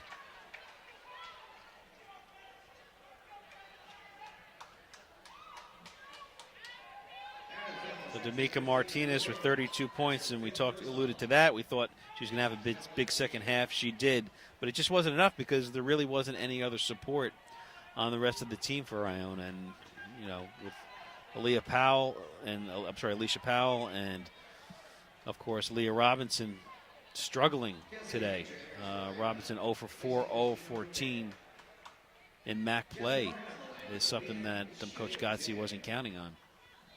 Kind of having the rug pulled out from underneath you when you don't get your bench players who've been doing it all year long, not doing it when you need it. And this is what playoff sports is about. You don't get much time for a mistake, and when things go wrong, things snowball. It's like a wheel going down a hill. Martin makes both free throws, 77-68 the score, 15 seconds left. Martinez double team, triple team, gives it to Ranger, pass is stolen away by McQuain, and that'll do it. Haley D'Angelo commits the foul with 5 seconds left, and the Iona College women's basketball MAAC season is going to come to a bittersweet end in the semifinals. Well, Coach Godsey got a lot done this year, but this is not the way she anticipated the season coming to an end. Spencer Gray checks in. She replaces Haley D'Angelo. I don't think anybody did. It's going to be tough. You're going to have to interview the players after the game here, interview some of the seniors. I'm sure there's going to be some tears in their eyes as things ended on a sour note here, but they have a lot to be proud of and a lot to be proud of what they built this year. D'Amica Martinez checks out. Her and Haley D'Angelo embracing a hug as Cannon knocks down the second free throw. Time's going to wind down, and the final buzzer sounds on the Iona Gales MAAC season. A 79-68 loss to the Quinnipiac Bobcats in the MAAC tournament semifinals. We'll take a short break here on icgales.com and wrap this one up here. The Iona Gales, a bittersweet end to their fantastic regular season. The Iona College Goal Club is an association of dedicated friends and alumni who support Gale athletic programs. Annual membership provides the needed academic support services, equipment, and facility upgrades for their student athletes. For more information on the Goal Club, call the Goal Club office at 914-633-2071 or visit on the web at icgales.com. That's www.icgales.com. The Iona College Goal Club, the lifeline for Iona College athletics. Division I basketball returns to Springfield this March. The MAAC Men's and Women's Basketball Championships, where somebody could become an NCAA champion. March 6th through the 10th, Mass Mutual Center in Springfield. Gets it off from midcourt. Get your tickets for the MAAC Basketball Championship and get into the action. All the way to the finish. At Ticketmaster.com, Massachusetts.com, or at the Mass Mutual Center box office. Presented by Mass Mutual Financial Group. Mike DeMurgis and John Stanko here at the Mass Mutual Center, where the Gales just lost to the Quinnipiac Bobcats 79-68, and the season ends on a sour note for Coach Godsey and the rest of the Gales, as it was an incredible year. Godsey wins Coach of the Year, and of course D'Amica Martinez back-to-back Player of the Years for her. But things did not end on a good note, and it seemed like early on the Gales had a chance to put Quinnipiac in trouble. But as the Bobcats shot 2 of 21 from the field, the Gales could never really score offensively or get any kind of big lead, as the game was constantly in the first half between 5 or 6 points, and towards the end of the first half, the Bobcats tied the game as it was 24-24 going into halftime. And that really tells the story to me, John, is Quinnipiac shooting that 2 of 21, and the Gales really never making a big stand to mount any big surge in that first half. Quinnipiac ended the first half on a 6-0 run, and they continued that momentum into the second half, come out with a 79-68 win. You look at the stat line for the Bobcats. McQueen with 17 points and 7 rebounds, doing what she does well against Iona. Jasmine Martin with 17 points. Samantha Guastella contributed 12 points. And Nicolene Ostergaard coming in big off the bench with 13 points on 6 of 9 shooting. You look at Iona. D'Amica Martinez, she didn't do anything wrong, especially in the second half. She finishes with 32 points on 11 of 25 shooting. Joy Adams had another great game, 20 points, 17 rebounds. However, it was the supporting cast, the combination of Alicia Powell and Aaliyah Robinson not doing all they can offensively. Yeah, and Aaliyah Robinson, was incredible all year long coming off the bench, and she just disappeared here in the postseason. I mean, it's something that was unexpected, but these things happen in the postseason. You don't get much room for error, and when you don't get contribution off the bench in any sport, you can't expect to go far. It's the bench players that make all the difference in sports. The Gales fall to Quinnipiac 79-68 in the MAAC tournament semifinals. We will see what the Iona College Gales postseason will look like following selection Monday for the NCAA women's basketball. For Michael Demergis, I want to thank you for driving up from New Rochelle here to do the game with me. That was my pleasure. I thought I didn't know I was going to get another chance to do a game with you. I was hoping to do a championship game when I got up here. Unfortunately, the Gales will not make it to Monday. For John Stanko and Mike Demergis and everyone at icgales.com, thank you for joining us. The Gales fall to the Quinnipiac Bobcats 79-68. Check out JP's Waterside Restaurant at 703 Mitterford Avenue on City Island, serving fresh seafood, sumptuous sizzling steaks, and delicious Italian specialties. JP's is open every day year-round. Come in for lunch at JP's Waterside every day starting at 11. Don't forget about us for catering all your special occasions either. Walk-ins and reservations are accepted. That's JP's Waterside Restaurant at 703 Mitterford Avenue right there on City Island. Give us a call at 718-885-3364. That's JP's Waterside Restaurant on City Island. Division I basketball returns to Springfield this March. The MAAC Men's and Women's Basketball Championships, where somebody could become an NCAA champion. March 6th through the 10th, Mass Mutual Center in Springfield. Gets it off from midcourt. Get your tickets for the MAAC Basketball Championship and get into the action. All the way to the finish. At Ticketmaster.com, Massachusetts.com, or at the Mass Mutual Center box office. Presented by Mass Mutual Financial Group.